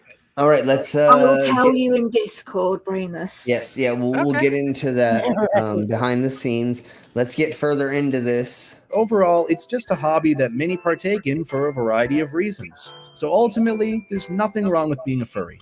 If your friend or someone you know is a furry, it's likely just a chill thing they participate in outside of regular life as a means of breaking its monotony. And it's no different than any other hobby out there. It's no different than you coming home from work or school to play video games with friends, watch anime, or go over comic books. Do kids do that nowadays? Am I out of touch? Boomer? Jesus. The furry fandom promotes creativity and personality. It creates a safe space and shows major support for the LGBTQIA+ community and charity organizations around the world. But ultimately, the furry fandom revolves around the common interest in cute and fluffy cartoon animals. And that is what it means to be a furry. Hell yeah! That's kind of Well, the rundown. not always fluffy. It's expanded now from fluffy. Yeah. Has it? There are now lizard sonars. Okay. Things like that. So like it has truly expanded now. Would that to not all be a different scaly? kinds of animals? Scaly? Creatures. Wouldn't that be a scaly? Maybe. Ooh, I don't know. I know kinky. it's like there's mythical ones, there's non-mythical Yeah. ones. Oh yes. Like Yeah. that, and Well, my gosh, the what do you outfits think? are gorgeous. What do you think Bad Dragons is all about? The website where they sell dildos of like dragons and horses and other crazy things. It's all about fantasy, right? Because anyways. Because you know how many times you actually get to have sex with a dragon? Like so rare. It's so rare. You just might as well just never mind. Anyways. I tried so many times. I mean, I walked up to the mountains and I did all the ceremonies. We know you like cloaca. Come on. But did you shove a load of gold up your ass? Yeah. Oh, that's what I forgot. I Yeah. didn't use the golden butt plug. I forgot the golden butt Dragons just plug. love gold. Yeah. Bajazzle- So you gotta shove that up there. Well, See, not I for thought- Jazzle, not for Jazzle. Ajazzle? Sure. I just thought I was rubbing the cloaca the wrong way. I thought that's what my problem was. So, anyways, we're gonna go over this next. So, did you know this, Vila? What the hell? Shrimp in the English countryside are on cocaine, Xanax, ketamine, and Valium. Is it in the water? Probably, Yes. not surprised. So- It's either in the water because of our piss, Yes, exactly. or it's in the water because of people dumping their drugs in the water so they don't get done by the police. So, I think it gets into it in here, and if it isn't in this one thingy-mabobber, we'll talk. I'm gonna say it right now. So, when you do drugs, your body only takes a certain amount of those drugs, even if it's pharmaceutical narcotics, even if it's antibiotics, even if it's vitamin C or other things. You do not use 100. Your body does not use 100% of everything that you take in. It does spout out a handful of it because it's trying to regulate the volume to make it not be toxic, right? Is that fair to say it the right way? Toxic, so your body wants it out. Yeah, and so that's Your what I'm body saying. absorbs what it needs and then just flushes the rest out. Yeah. What you're saying is British golden showers are getting the shrimp fucked. Yes, everybody hashtag I love your callback. British golden showers, Well fucking up fucking shrimp done. or something like that. Yes. Are screwing up shrimp. I hate Yeah. saying this, but I knew people that used to actually take their piss and they would filter out all of the meth out of it and they would dry it and they would smoke their own piss meth. I never did it personally, but I knew people that did that shit. My counselor, like group therapist person, he was a recovered alcoholic. Okay. And he told us he wrote a book on like his life with it, and he told us his addiction got so bad that he was drinking his own piss. I've heard because of the that. alcohol content in his urine was still getting him drunk. Yeah, I've heard about that. I've never tried it. I mean, I've drank in other people's piss. Never mind. We'll talk about that later. But no, thank you. You should go hang out with Dave. Well, the thing. Yeah, the Pissy thing Dave. yeah, well, the thing is, never mind. Well, like I said, we'll talk about it later. Anyways, remember, Brainers, he said other people. Yeah, it was other people. Dave is an amoeba. Yeah. Okay, so it says notable levels of cocaine, ketamine, Valium, Xanax, Tramadol, and other potent pharmaceuticals have been found in the bodies of freshwater shrimp and their habitat in rural England. In yet another unexpected twist, the researchers also found traces of numerous pesticides that are now banned in the EU. Sorry. The EU. Sorry. So reporting son of a beach. Hold on. Reporting in the journal Environment International back in 2019, scientists from King's College London analyzed levels of micropollutants in surface water samples and Grammaris pollux freshwater shrimp from 15 different sites across the country of Suffolk. There we go. Thank you. Of east of London, sorry. To their surprise, they discovered trace levels of at least 67 different contaminant compounds. Whoa. The most frequent, 67. Contaminants was cocaine. So the most frequent detected was cocaine. So y'all do a lot of fucking cocaine and fucking. Oh yeah. Well, did anybody hear what what's his name said like 2 weeks ago? The world is run on America is run on cocaine. He literally one of the politicians that's here. I don't remember his name off the top of my head. We'll look it up later, and you can look it up just by putting the America is run off cocaine. He literally said the America is run off cocaine.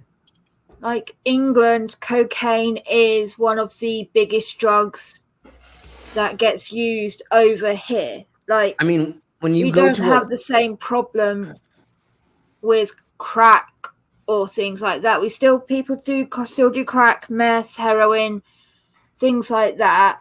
When you go to a bar or club here, you literally will be asked if you want to do bumps of cocaine in the bathroom at least 3 times a night. I mean, if I go to a bar around here, share. They'll try to sell you, but they will not. Oh no, Colorado, everybody wants to share. No, where I'm from, I'm in one of the richest. I'm in one of the posher parts of the country. Like it's known as like very wealthy area. Okay. So obviously, drugs of choice are cocaine, things like that, because we know cocaine is known as a posh drug. Yes, Thing is, cocaine and crack are the exact same thing. They're just packaged differently. And the idea of a 1 to 100 with coke and crack with the legal system in America is fucked up. Totally fucked up. It shouldn't be that way because they're the same drug. But it was a way for it's a whole racist thing. What's not in America? But yeah. Cocaine is just a posh person's drug. Rich people do it. Ironically enough, we do have a lot of rich businessmen over here on heroin. No, and in the future we'll definitely like do a whole thing about like drug culture because I've lived it most of my life. I started selling LSD and pot. Okay, my first springboard into selling was when I was 12 to 14 years old. We could go to a wholesale distributor that was for restaurants, right? And you could buy a box of candy for like $1, like wholesale, right? So you had 24 pieces of candy that you bought for $1.50 or $2, right? I could go to school and sell each one of those for $1. I just made $24 on a fucking $1.50 investment, right? So then I go back and I go buy fucking 5 other fucking different candies, right? And then once kids once you started getting, there was a drug culture, right? And my homie's like, hey, I'll sell you fucking this and you can sell it for this, right? And you're like, oh, I don't have to go to the guy who, oh, you're going to give me it right now and you're going to front it to me? Oh, fuck yeah, dude. Like, I mean, like, son of a beach. Yeah, that's how I got trapped, even though, I mean, it was great money because you go to fucking 7-Eleven, you go to fucking McDonald's, and you go to like put in your resume, and they're asking all these questions, and they're like, oh, well, I don't want to hire you. It's like, well, fuck it, dude. I can just fucking sell drugs, and then I don't have to. I'm my own boss. I'm already my own entrepreneur. Why do I have to? I don't got to answer to anybody. If I don't want to make money, I don't fucking go out and make money. If I want to make money, all I got to do is fucking go out and make money. Like, I mean, it was like, anyways, let's keep blowing on. What was the next thing that I wanted to get in? Go ahead. So I just wanted to add the last thing. If anyone's confused as to the correlation between, like, well, okay, it's in all the British people's piss, how is it getting into the river? So in England, none of our rivers are clean, right? They're all dirty definitely. Because we use them to transport sewage. Now, the companies are allowed to have an overflow amount of it to use, which they pump into the river and it gets rid of it, transports it, something like that. So unfortunately, a lot of them do it when they're not meant to and overdo it. So that's how. Can I ask one? Yeah. May I ask one question, Vila? Would that be the medical community? No. Would the hospitals somehow be leaking into that? No. I mean, like, the water companies. Yeah. Okay. Where I am, we have two companies. We have like Southeastern Water and South something. So one of them is in charge of bringing the clean water, and one of them does getting rid of the waste, right? Not every county has two. Normally it's just one. Okay. So the company that gets rid of the waste, they are allotted a certain amount of gallons or whatever that is overflow that they can use the rivers for. Okay. It's so there's not build-up of disgusting waste.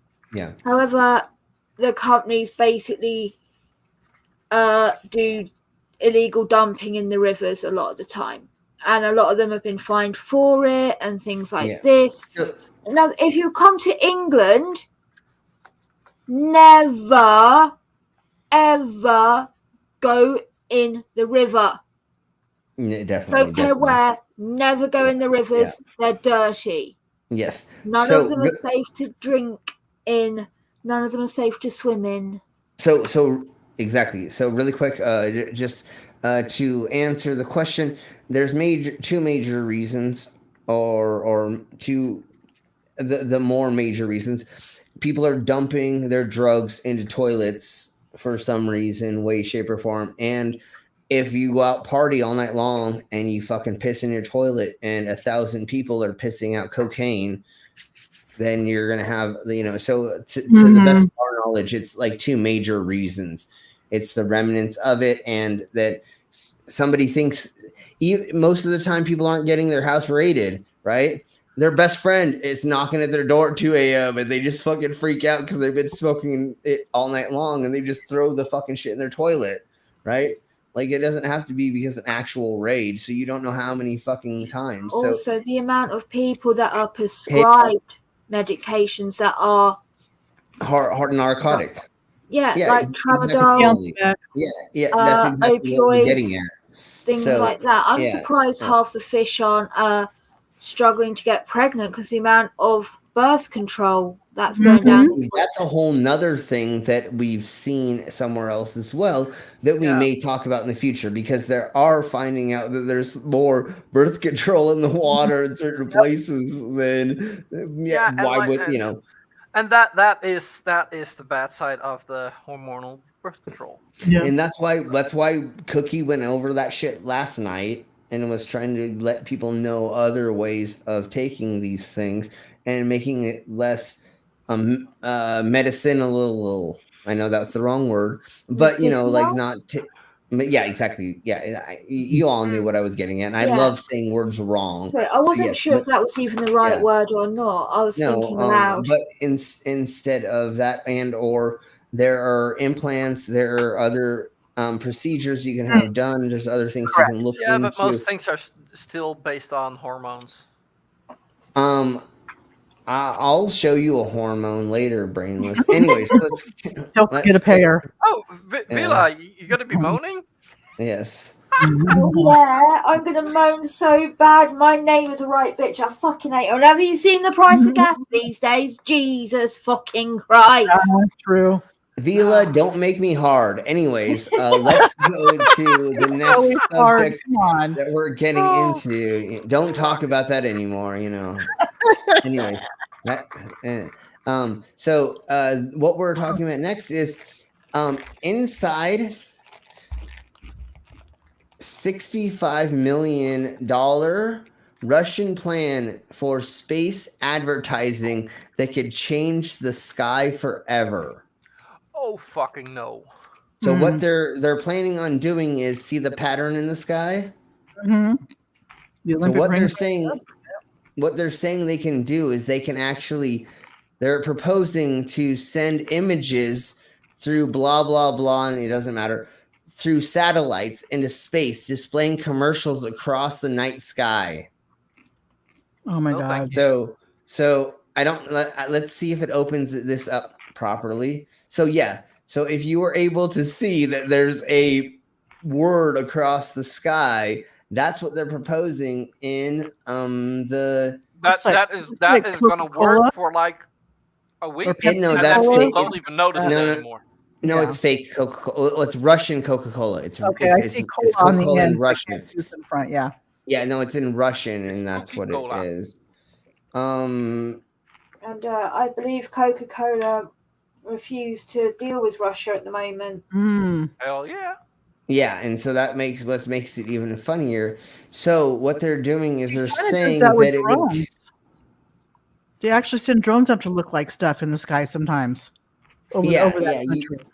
And so same difference. But what they're saying right now is it would cost $65 million per mission to put that up there. And so there's all these companies toward the country. I mean, there's some.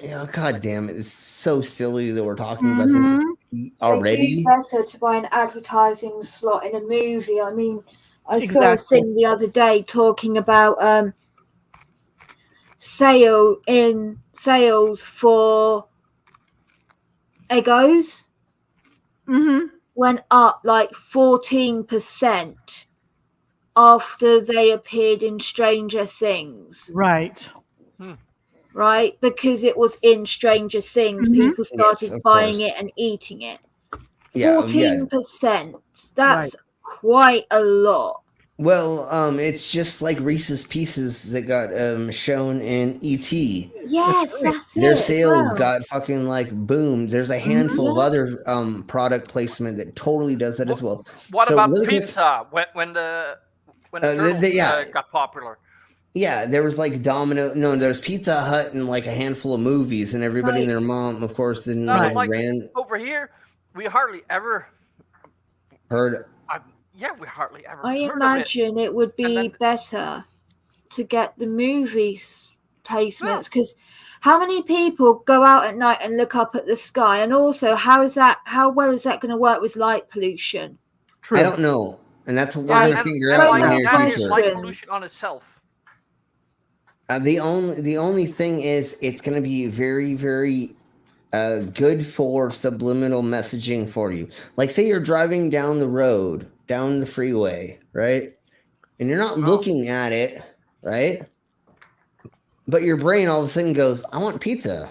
I mean, it's a fucking pizza, yeah, you know. No, but like, well, I don't know. We'll see how because it's going to be an ad for a brand of pizza. I'll think like, oh yeah, I want pizza. But yeah, I'm not going to those fuckers that are messing up the sky. But your brain is still going to link it towards that brand some way, shape, or form a little bit more, especially if you see it more than 3 times.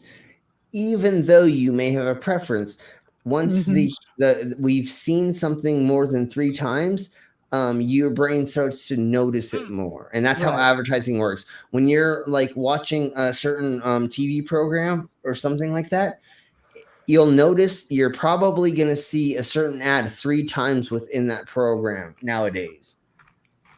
There's going to be other ones in it, but if you'll notice, there'll be a 3 to 5 time cycle. And sometimes what they'll do is they'll have back-to-back commercials.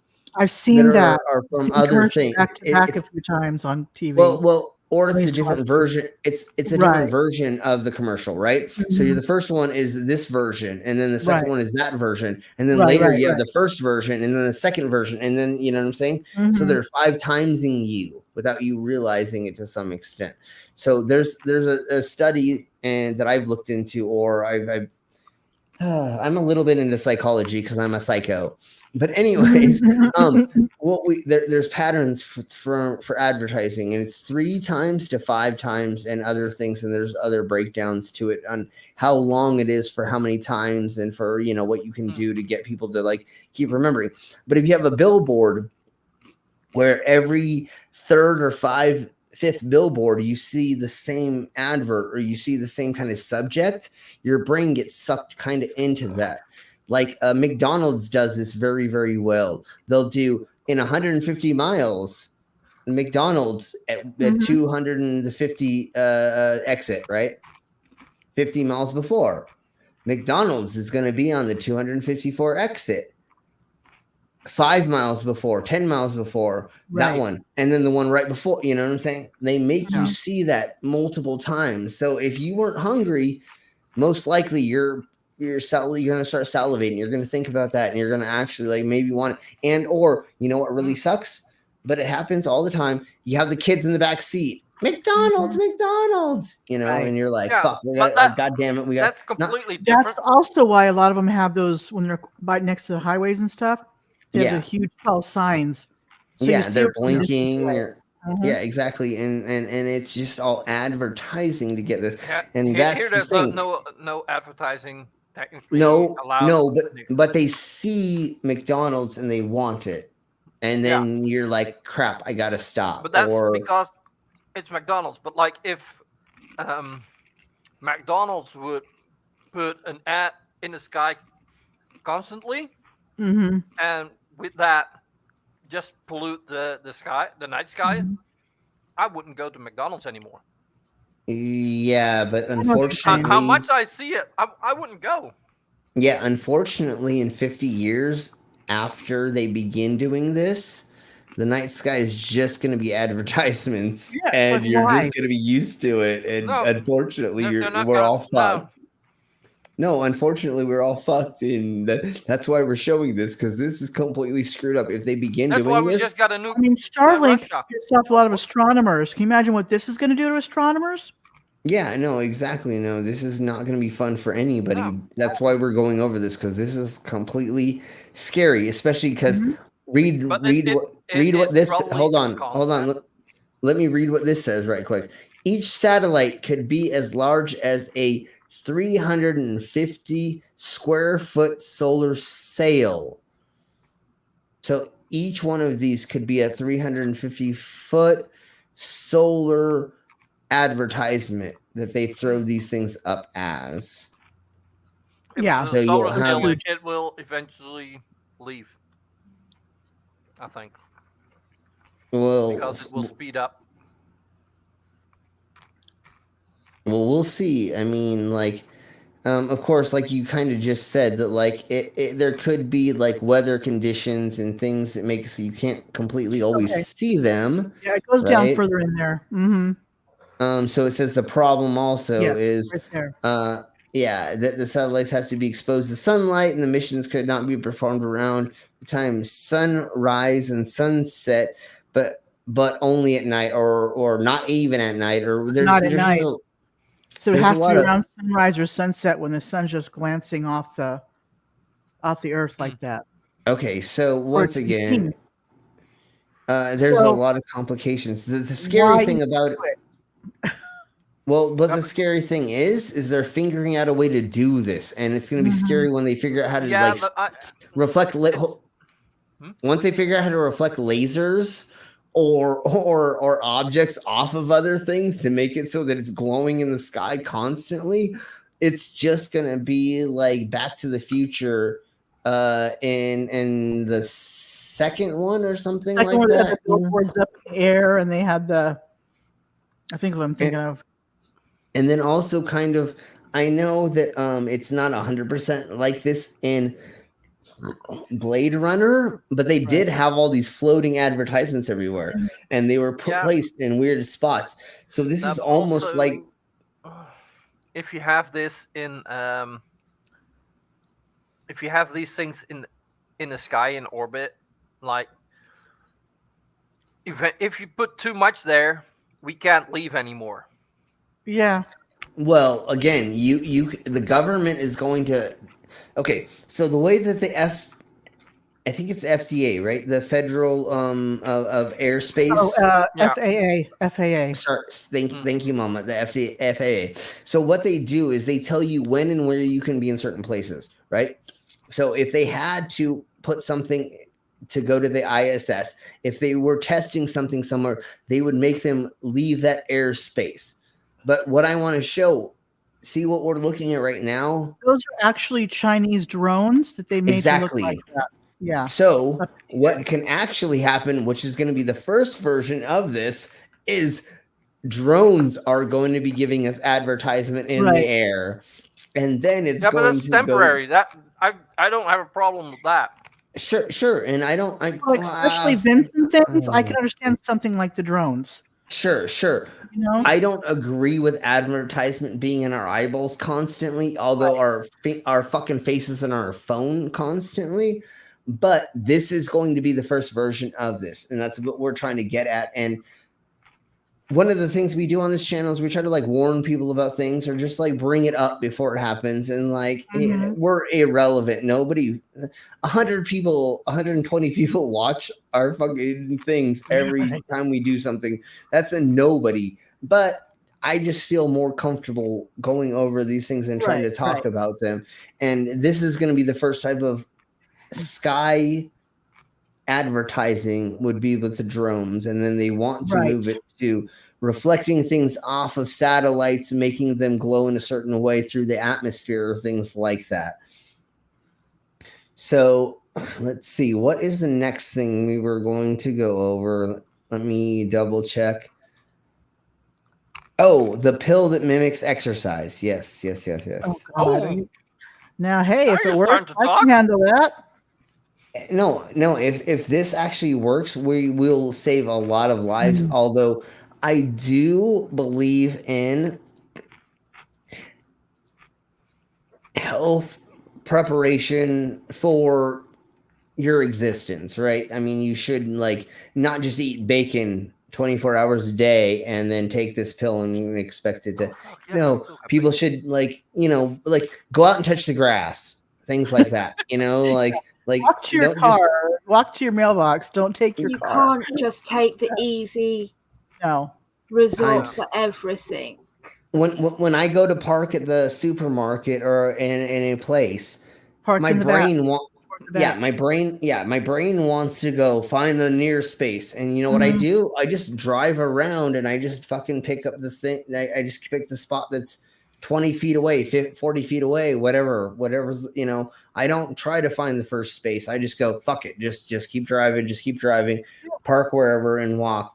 And like, I try to skateboard around places or do things that's, more where I'm moving around, and I do events and I try to walk around events multiple times during the day just so I can get in miles of walking, so I can try to be at least semi-healthy, even though now I have a beer gut, a little bit of one, that's fine with me. But anyways, so what is the next thing in Mobobber?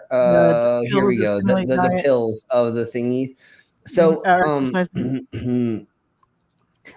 We're not expecting this to be like the cure-all of everything for everybody, but here's one of those things where it's kind of interesting to check out and see. So scientists are one step closer to producing a pill that can mimic the effects of exercise. So this will scroll up. Scientists reckon they're one step closer to developing a fat melting pill that could mimic the effects of exercise. But don't do away with that running kit just yet. Exactly. So you may, this is not the cure all. It's just a way to maybe help, especially people with diseases where it's harder for them to get up and move and stuff like that. That's what this should be for. Not for people that are able, like Shani and other people, to not.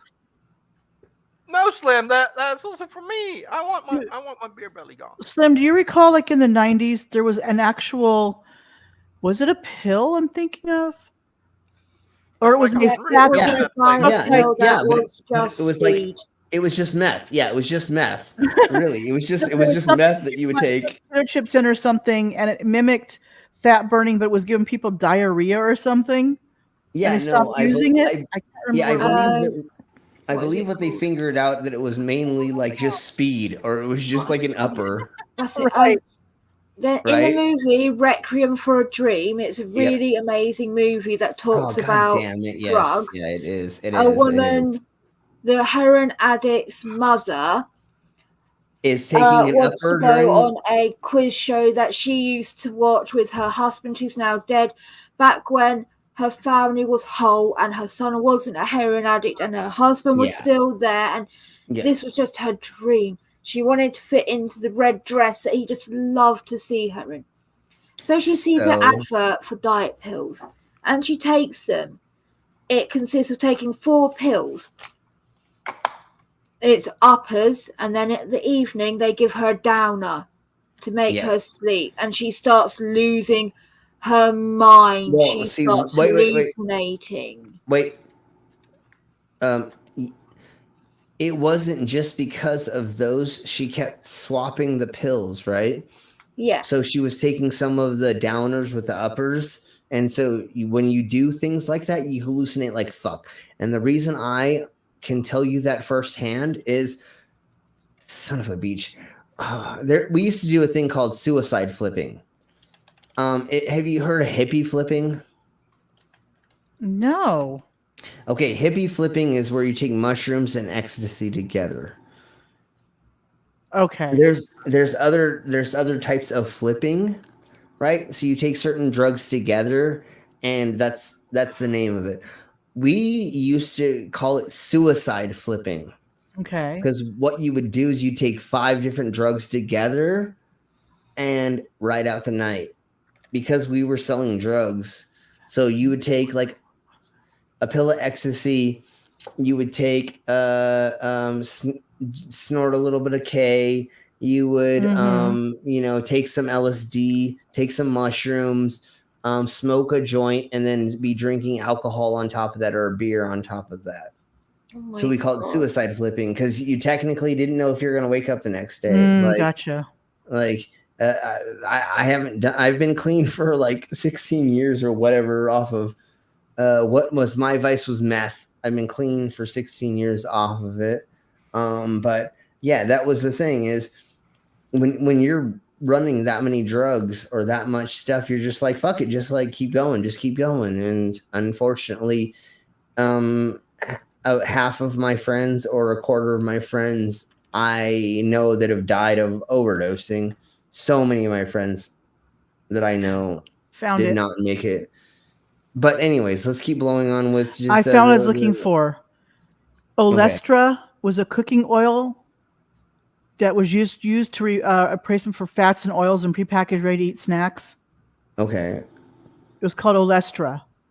And I remember it was, like I say, a replacement for fats and oils and prepackaged ready-to-eat snacks. This was in the mid-90s, 96. That's what I was thinking of. They pulled it because it was giving people diarrhea. Yeah, exactly. Okay, I remember that. So they're trying to make these healthier snacks. You could use these healthy fats, but it was giving you diarrhea. Yeah, so many of the diet things are bad. the pills that were just speed, the health things that give you diarrhea or constipation or all these other things. They're so dangerous, and like this, the sheer amount of people with eating disorders that abuse these sorts of dietary pills is worrying, and something like this had better be so fucking carefully regulated. So let's read through it really quick. Our glory days of sitting on the couch eating potato chips in our pants while playing video games and losing weight are still a pipe dream for now.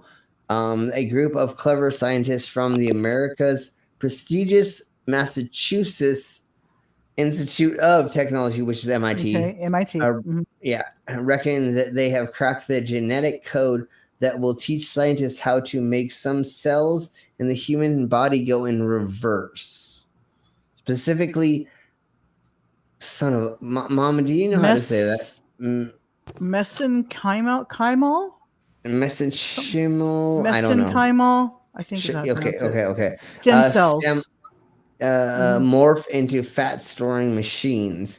Exercise usually flips the switch on that, but the researchers grow to understand that this process, it could see scientists develop medications that trigger the biological U-turn without us even having to get off the sofa, which I still am not like 100% pro for. But if you have a medical disease where it's very hard for you to move because like arthritis and some things like that, and like it's going to exacerbate your problems if you aren't losing weight, then this is great for something like that. Kickstarter for people with like morbid obesity. That's great because like a lot of them are so overweight. Their sheer body weight, their ankles can't support, so then they can't exercise. And that's people in wheelchairs, the same thing. Yeah, exactly. You know, and that's one of the problems. Is hold on really quick. One of my exes, she at one point broke her pelvis, and she was really, really skinny, and she was a model at one point, but she broke her pelvis, and then she gained like 100 pounds because she had like 2 or 3 kids, and then so her body just, it was easy to gain more weight after that because she was in a certain age, whatever. So that was one of the things is once her pelvis was healed, I had to help her go through therapy and to like keep walking her and moving her and like helping her keep her the weight in management, and or to like, you know, like I saw the difference between somebody who, she was a Marine before, so she was in very, very, very good shape before her pelvis broke, and that was the change. And so it was hard, you know, to see somebody who was very, very strong have to go through this and then work their way back through the process of getting into shape again. And it was very, very tough to see that. If there was something kind of like this while we were going through the process of her going through physical therapy, it would have been wonderful if she would have lost 40 pounds, 20 pounds earlier than what she had to go through rehab. You know what I'm saying? If your body has less weight on it while you're going through rehabilitation, it's better for you. I mean, not saying that bigger people aren't better. We're just talking about like, if there was a gain in weight at some point in time for some reason. And once again, this should be used for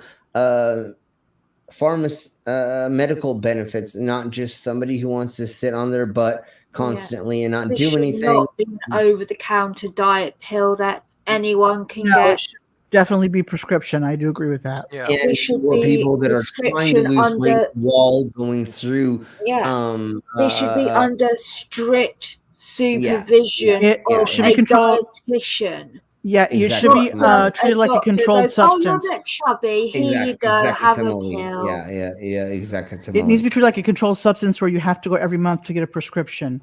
You can't go and just get a 3-month refill. Yeah. Yeah, exactly. So my other fear is with prescriptions with all sorts of things. Mm-hmm. Someone can get it filled and then go sell it illegally. Correct. And again, I am petrified for people with eating disorders, with the availability of these pills. Oh, something like this, yes. They will get them and they will kill themselves so much quicker. Yeah. If I had the availability to get those pills, I would hurt myself. Me too. Yeah. So I'm always going to talk about my past and how screwed up I was.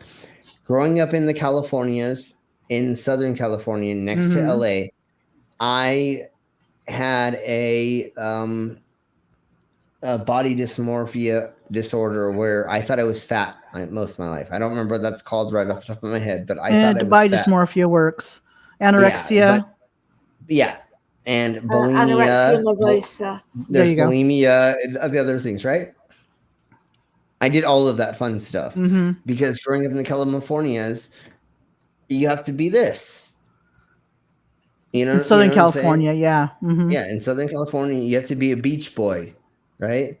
You have to fucking be skinny. You have to fucking be good at doing drugs and drinking, and then be kind of buff. But you know, I mean, I'm not a bodybuilder, but and especially like the 90s, 2000s heroin chic. There you go, and that's what I am. I'm that, and meth chic, I guess, is the other thing too, because that was the other thing. It was dude. When I was selling meth, dude, I was so fucking popular because everybody and their mom fucking did it, dude. Like I was screwing people of all ages, you know, from fucking 18-year-olds. Models looked like back then as well. And then MILFs and everybody. Everybody was doing Adderall and doing, because you want to stay awake forever. You want to be skinny and you want to have sex. And all of those things kind of go together. I mean, like meth sex is way weird, but anyways, we'll talk about that later. Okay. But you know, it was like kind of that like kind of thing. So what did I just bring up? Okay, we're gonna go over one more insanely stupid thing before we get out of here, and I'm gonna end on a song by Pustifer. But this is the last thing we're going to present because it's Idiocracy. And I wanted to go over earlier, but my brain did not recognize it. Here we go. We're going to go over these idiots. Oh, no. And we're going to go over it really quickly. International correspondent Alex Newman. Alex, thanks for your time today. Well, okay. Hold on. We'll go a tiny bit slower. We live in a time when maybe you and I ought to reconsider these beards, because you have children now in American public schools, and this is utterly predictable. If you're going to let kids pretend to be whatever gender they say they are, if you're going to let them to engage in this kind of denial of biological reality, why not allow them to become identifying as furries? Tell us what a furry is, Alex. Yeah, you almost feel ridiculous talking about it, Duke, but there are now hundreds of thousands of kids all across this country in government schools and brainwashed on. I feel so bad for them. Oh my God. Are you kidding me? They call themselves furries. They might be identifying as a dog or a cat or a kangaroo. And so they come to school wearing tails. They come to school, you know, painting whiskers on themselves. They put little fake ears on. And like literally the ones that identify as cats, they'll meow at people. The ones that identify as dogs will bark at people. They'll growl at people. In some cases, we've got reports of children biting other students as if they were dogs. And you know, this whole scandal hold on, we have to do this right quick. And I know we have to do this right quick. Exactly like a TikTok that I've seen of someone it taking is. the piss. Yeah, no, it's all trolls. This is all troll shit. But really, before we get into this is exactly what we have to say about all this bullshit that this motherfucker is saying.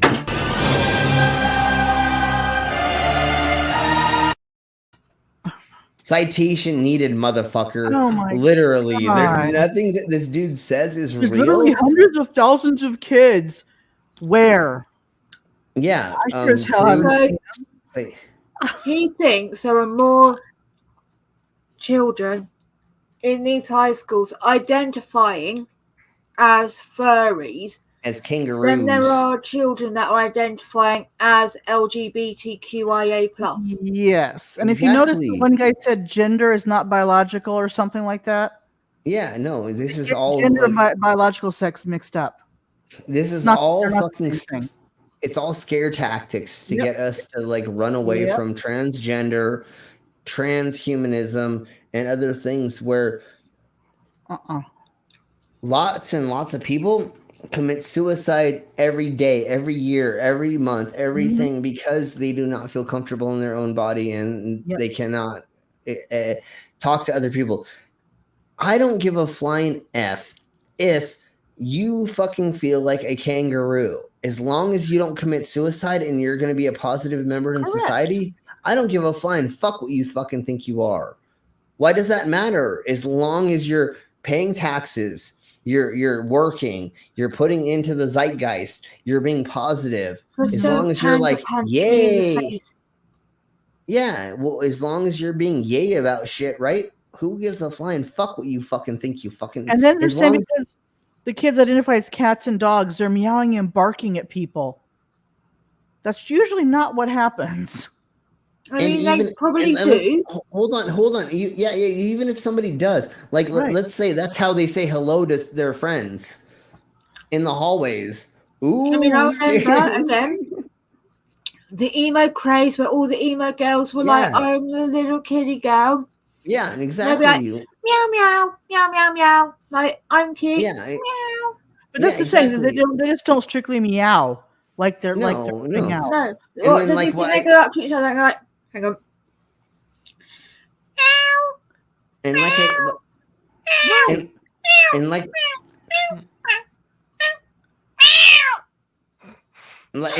like I was saying earlier in class, when the teacher says, Jenny, what's this equation, or what did I just write on the blackboard, or what is this? They're gonna answer in the English or whatever language that you're in the, you know what I'm saying? They're not going roof, roof, roof, roof, roof, roof. Exactly, serve bark, you know. So just because they identify maybe as something, you can't do that in class exactly. And once again, I want to say and reiterate, there are no teachers dressing as cats that are taking pisses or shits in litter boxes in front of their fucking class. Right. So let's keep going with this, because this guy's idiocracy is so bad. Broke because there was a report in Michigan about a school putting a litter box in one of the bathrooms for the children that identify as cats. Now, the superintendent there said that wasn't true, but the fact that the kids are dressing up as animals and barking and meowing is absolutely true. It's demonstrably true, and it's happening all across this country. Yeah, it is unbelievable. What is this adult inability now? I mean, this is the same adult progressives who just 5-6 years ago were lecturing children about not being, little girls aren't princesses. That's misogynist and patriarchal. We can't dress our girls up like that. But dressing them up as anteaters or whatever is perfectly normal and acceptable. No one ever said that. What is this concession of reality that adults, from time immemorial, it has been the role of parents to ease children through education into an adult world? Why has the progressive left completely abandoned this?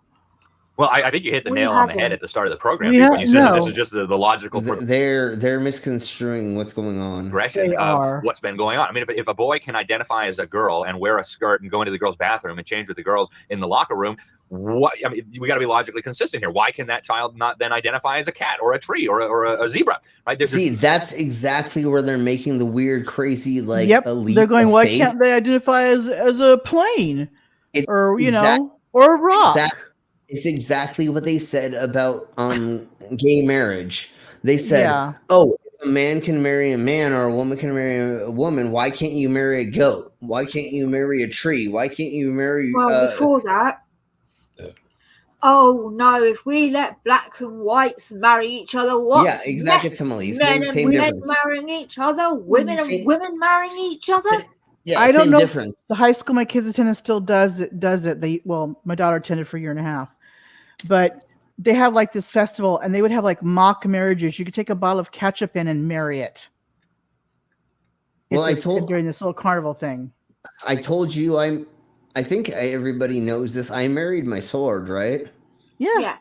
Yeah. So I went to a blood festival that I was performing at, and there was a priest, a pastor, whatever, a marriage of ceremonies there, and you literally could fill it out and then marry inanimate objects. So I saw somebody marry their toaster.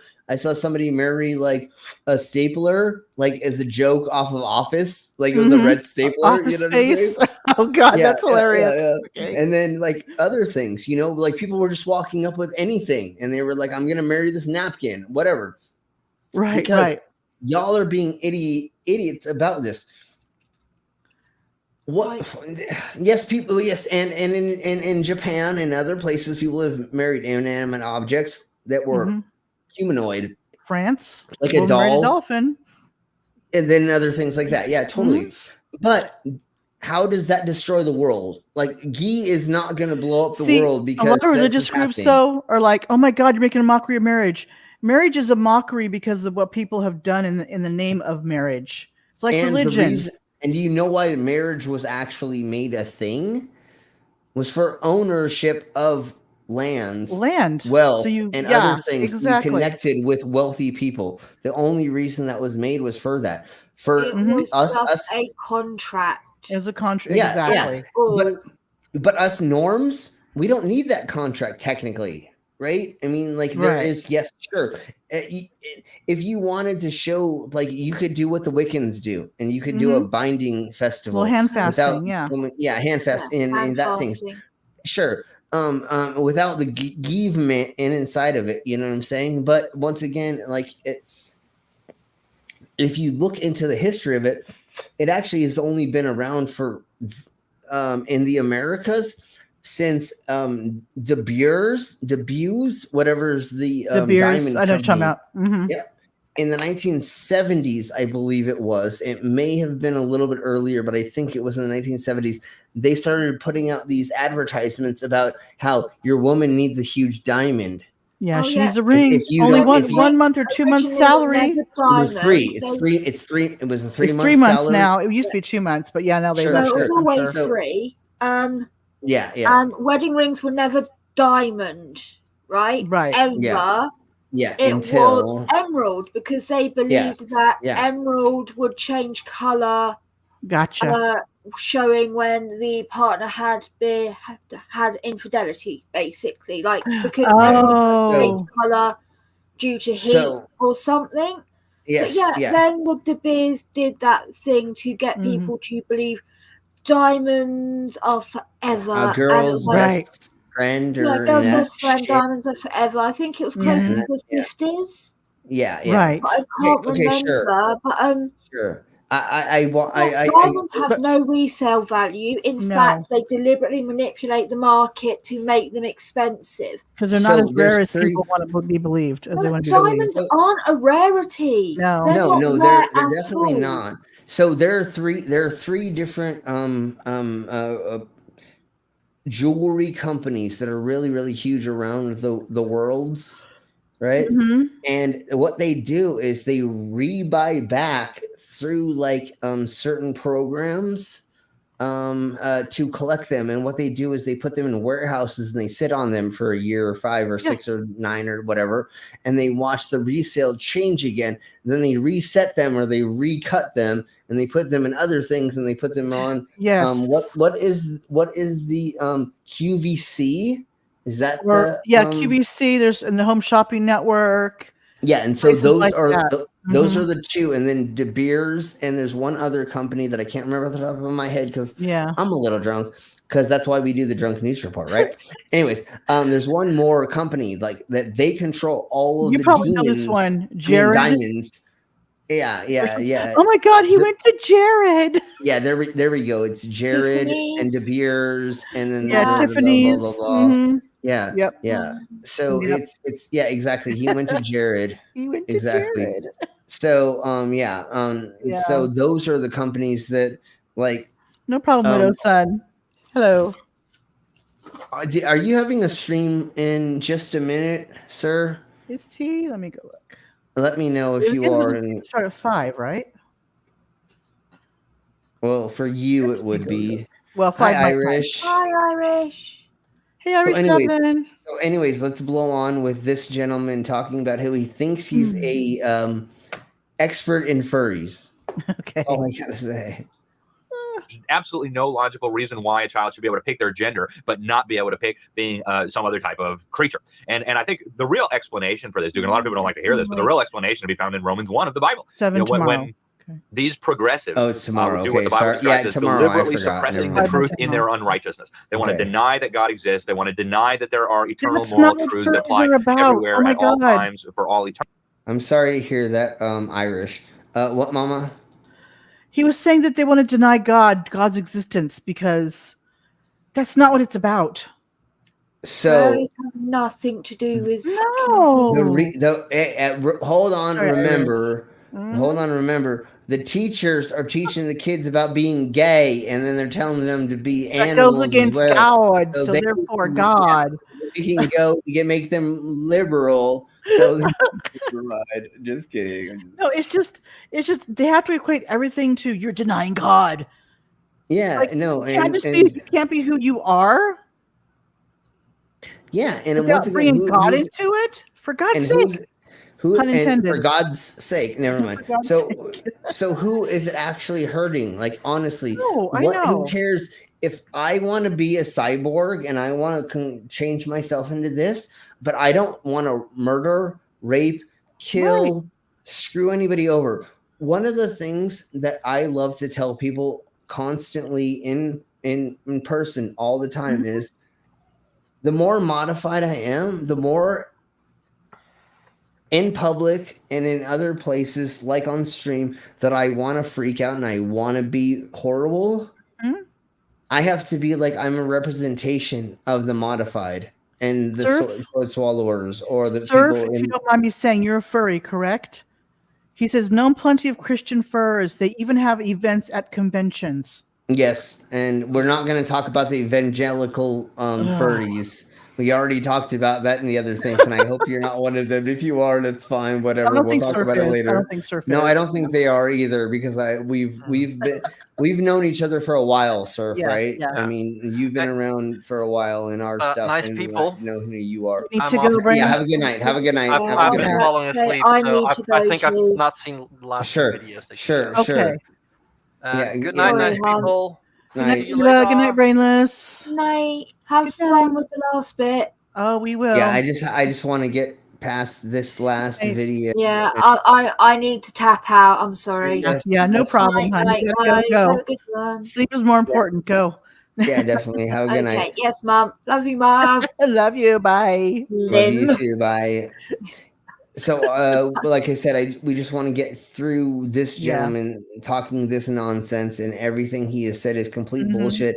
And once again, we always say, in an actual way, do your own research. Like, we bring you this shit, but you literally can go and look these things up yourself, see if any districts are doing any of these things, or if a furry's what they say is a furry, which they don't know what a furry fucking actually is, because I've been around the furry community for the last 12 years. Right. Being in the fetish industry and in the fetish scene and putting on fetish events, we've had people like Surf and other people that we had at our events that were costume characters, or their alter ego, or however you want to put it, there, and how you get along with them. And I don't give a, we're not kink shamers here. Anybody who wants to do anything legally, no matter what weird thing it is, as long as you do it legally with consent, between adults, and you have safe words, and you make sure that you put things in place to make it safe to play. Like, if you do rope play, remember, you have to carry multiple knives on you to cut people out. Like, there's things that you need to do when you're in certain things for certain reasons to make it safe. And as long as it's safe, we're totally down for all that stuff. And that's what we're trying to go over here and other things, like in the Queen and Mine dungeon and stuff. But anyways, let's blow on with the rest of it, and then we'll get the fuck out of here. Got a few minutes. Then they are handed over to a depraved mind, and they believe absolutely idiotic things, like that it's acceptable to pick a new gender, or that it's acceptable to pick being a cat or a dog and to behave like a dog. And so, where is the logical ending point of this? Is there any off ramp where we can kind of de-escalate the situation? And honestly, I don't know how crazy this gets before people finally come to their senses. Why can't some clever kid identify as a teacher and then change his own grades? I mean, or identify as a principal. That's not how it works. Firing everybody. Or why can't I identify as a son of a bitch? The fact that they consider anything that goes against God depraved, I think a lot of shit that people do in the name of God is depraved. Yeah, exactly. Honestly. The other day, we're gonna go over this in the near future, and I'm just gonna hit on it as fast as possible. There is a pastor that said, if God tells you to kill someone, you better do it. Yeah, of course. Can't question God. Yeah, he said. Why am I killing it? Oh, can't question me. God, just do it. Yeah, he said. He said, if you hear in your head God tell you to go kill people, you need to go do it, because that's in the name of God. But there are insane people who are doing it because they think they hear God. Yeah. But no, if you hear it, he's like, oh, it's like a contradiction. How do you know it's not? How do you know it's God and not just a voice telling you to kill? Exactly. A demon telling you to kill somebody. And how do you differentiate? Exactly. And how many times have we gotten people to go on medications or to like go into things and now that I look back at it, no, that's not what actually happened, because my brain, now I get the kind of concept of what actually happened, right? You know what I'm saying? Right. Different. So anyways, let's blow on, because it's like 30 more seconds or something. Social Security receiving senior citizen and start getting paid. Why is that not possible? Because that's not possible. Because you need, God damn, you got it. Never mind. Using the logic of these people, there's why would a kid want to pretend to be an old person? And not just that. That's not fun for a kid. But not just that, but you need the years to get that. Your social security number is not going to give you that if you pretend to be somebody. You still have to have the certification to say that you're this or that. When people go through transitions and they get the transition surgeries, they will go through the process of getting their birth certificate or their certificate of life. My son's working on that right now. Yeah, right. And so you get it changed, right? And so that you don't just get to say, I get to be this. No, you have to actually go through the process of changing your name, right? And so you have a dead name and you have your newest name and or your gender and or the way that you're going to sign things and say that you're going to be in certified documents and or official documents. That's what I was trying to say. So anyways, let's legal documents, legal. So these people are just pretending that like it throws all that out the window. No, that's not how that works. But they're also thinking, why can't kids play at being a teacher, or play at being a social security, an elderly person? That's not what kids think about. Idiots. You were kids once. Hello, think back to when you were kids. Yeah, and being a different gender has nothing to do with you pretending you're being an authority figure. How many people will go to cosplay as a character for a convention? I hear no outrage from these Christian people about that. Yeah, of course. They're just fucking exaggerating it right now just because they're trying to get clicks and views. Probably absolutely no reason why you should not be able to do. Hey, I should be able to identify as the president of the United States. You better let me into that White House. You don't want to discriminate against me based on my perceived identity. It'd be interesting to see you to identify as the president of the United States. You'd have to immediately start falling asleep, and we wouldn't want that to happen. But so last part, we got a minute left. Obviously, one thing we haven't covered yet. What does this mean, though? What kind of leverage does this kind of garbage, accepting the furry movement, how does that help the left undermine parental rights? It helps the left undermine everything, from parental rights to civilization to common sense to basic standards of behavior. I mean, again, I don't see where the logical endpoint is here, but if we continue on this road, it literally means the complete implosion of everything that makes civilization possible. I mean, we could literally go back to being, So it's all about the left and none about the right. I don't hear them bitching about the right taking away women's rights to their own body.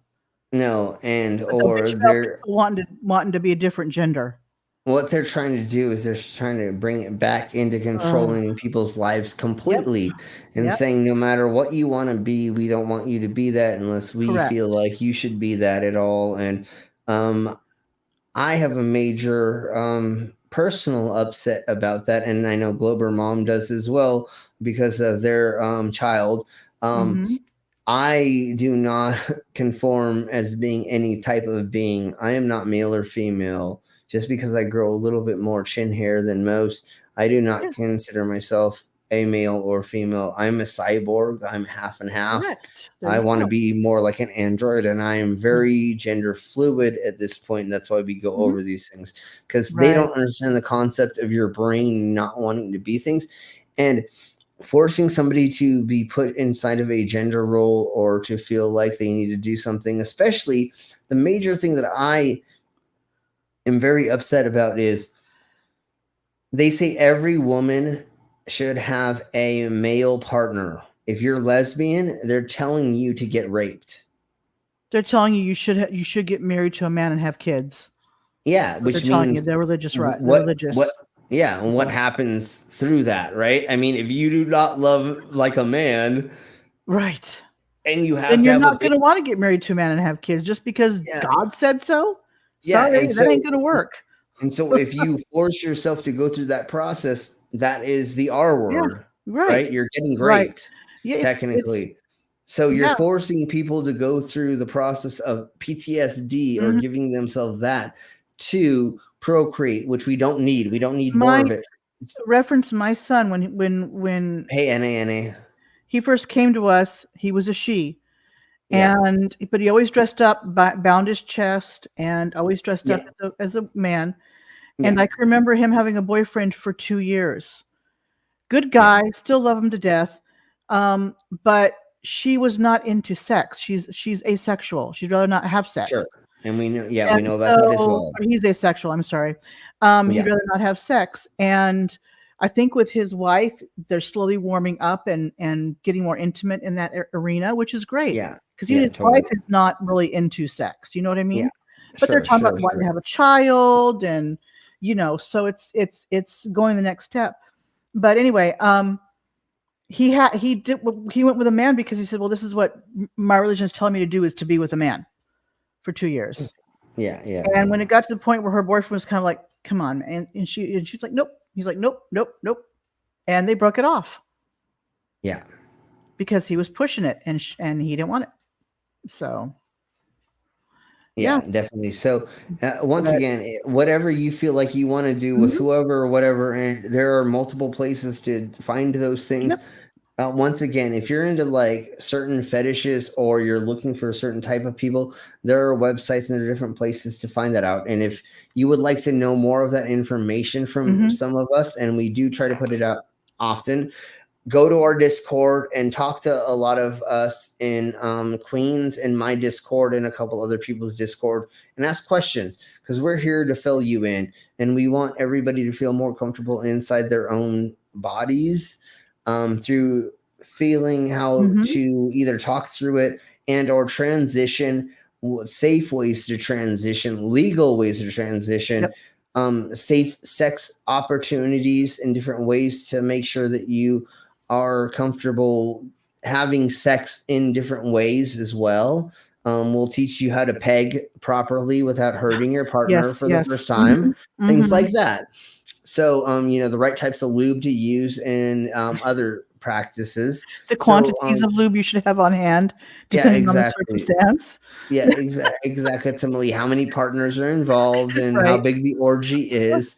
Anyways, I know Super Ghost. Super Ghost asks, "What's wrong with just letting people being happy and letting other people be happy?" No, that's I exactly wish that's the way the world worked. I'm all for let people be happy and do what they want. And some of the people they want to control. Still, doesn't matter. They want to control your daily life, how you feel, how you think, what you say. And this is exactly why I was saying all of that stuff. I was trying to get Skits in trouble at work. Puts headphones back on. Exactly. So anyways, thank you all very much for being here. Thank you, Mama, for being here. And anybody who watches in the future, thank you for being here. We're going to do this as our outro. Oh, how do I not have it? Oh, I don't have it brought up. Hold on. Just give me 1 millisecond to bring this back up. I was not prepared for that. I'm not prepared for that. Waka waka waka waka. I'm not prepared for that. Anyways, let's see. Here we go. Give me 1 second to just. Okay. Thank you I guys got for it. being here. Really appreciate you guys being here again, as always. Yeah, definitely. Thank you very much. We'll see you in the near future. Tomorrow is Widows. We might do something before that, and then this weekend is. I have a couple things open, so we'll probably see you this weekend. Hey, Thursday, I'm Lucifer. showing. I didn't do a new Karen video, but I'm going to show my first 5 Karen videos because I did them like in 3 or 4 or 5 6-minute spurts for a thing I was doing at the time. It was like a little news show we did, parody news show. So yeah, so I'll put them all on one thing video, and we'll have it all. You get to watch them tomorrow. Awesome. Okay, so thank you all very much, and we'll see you on the other side. Yes, I am on Discord, NANA. If anybody could put that link in the side chat or something like that, or whatever. I'm gonna play this as the outro, and I'll see you on the other side.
Too late.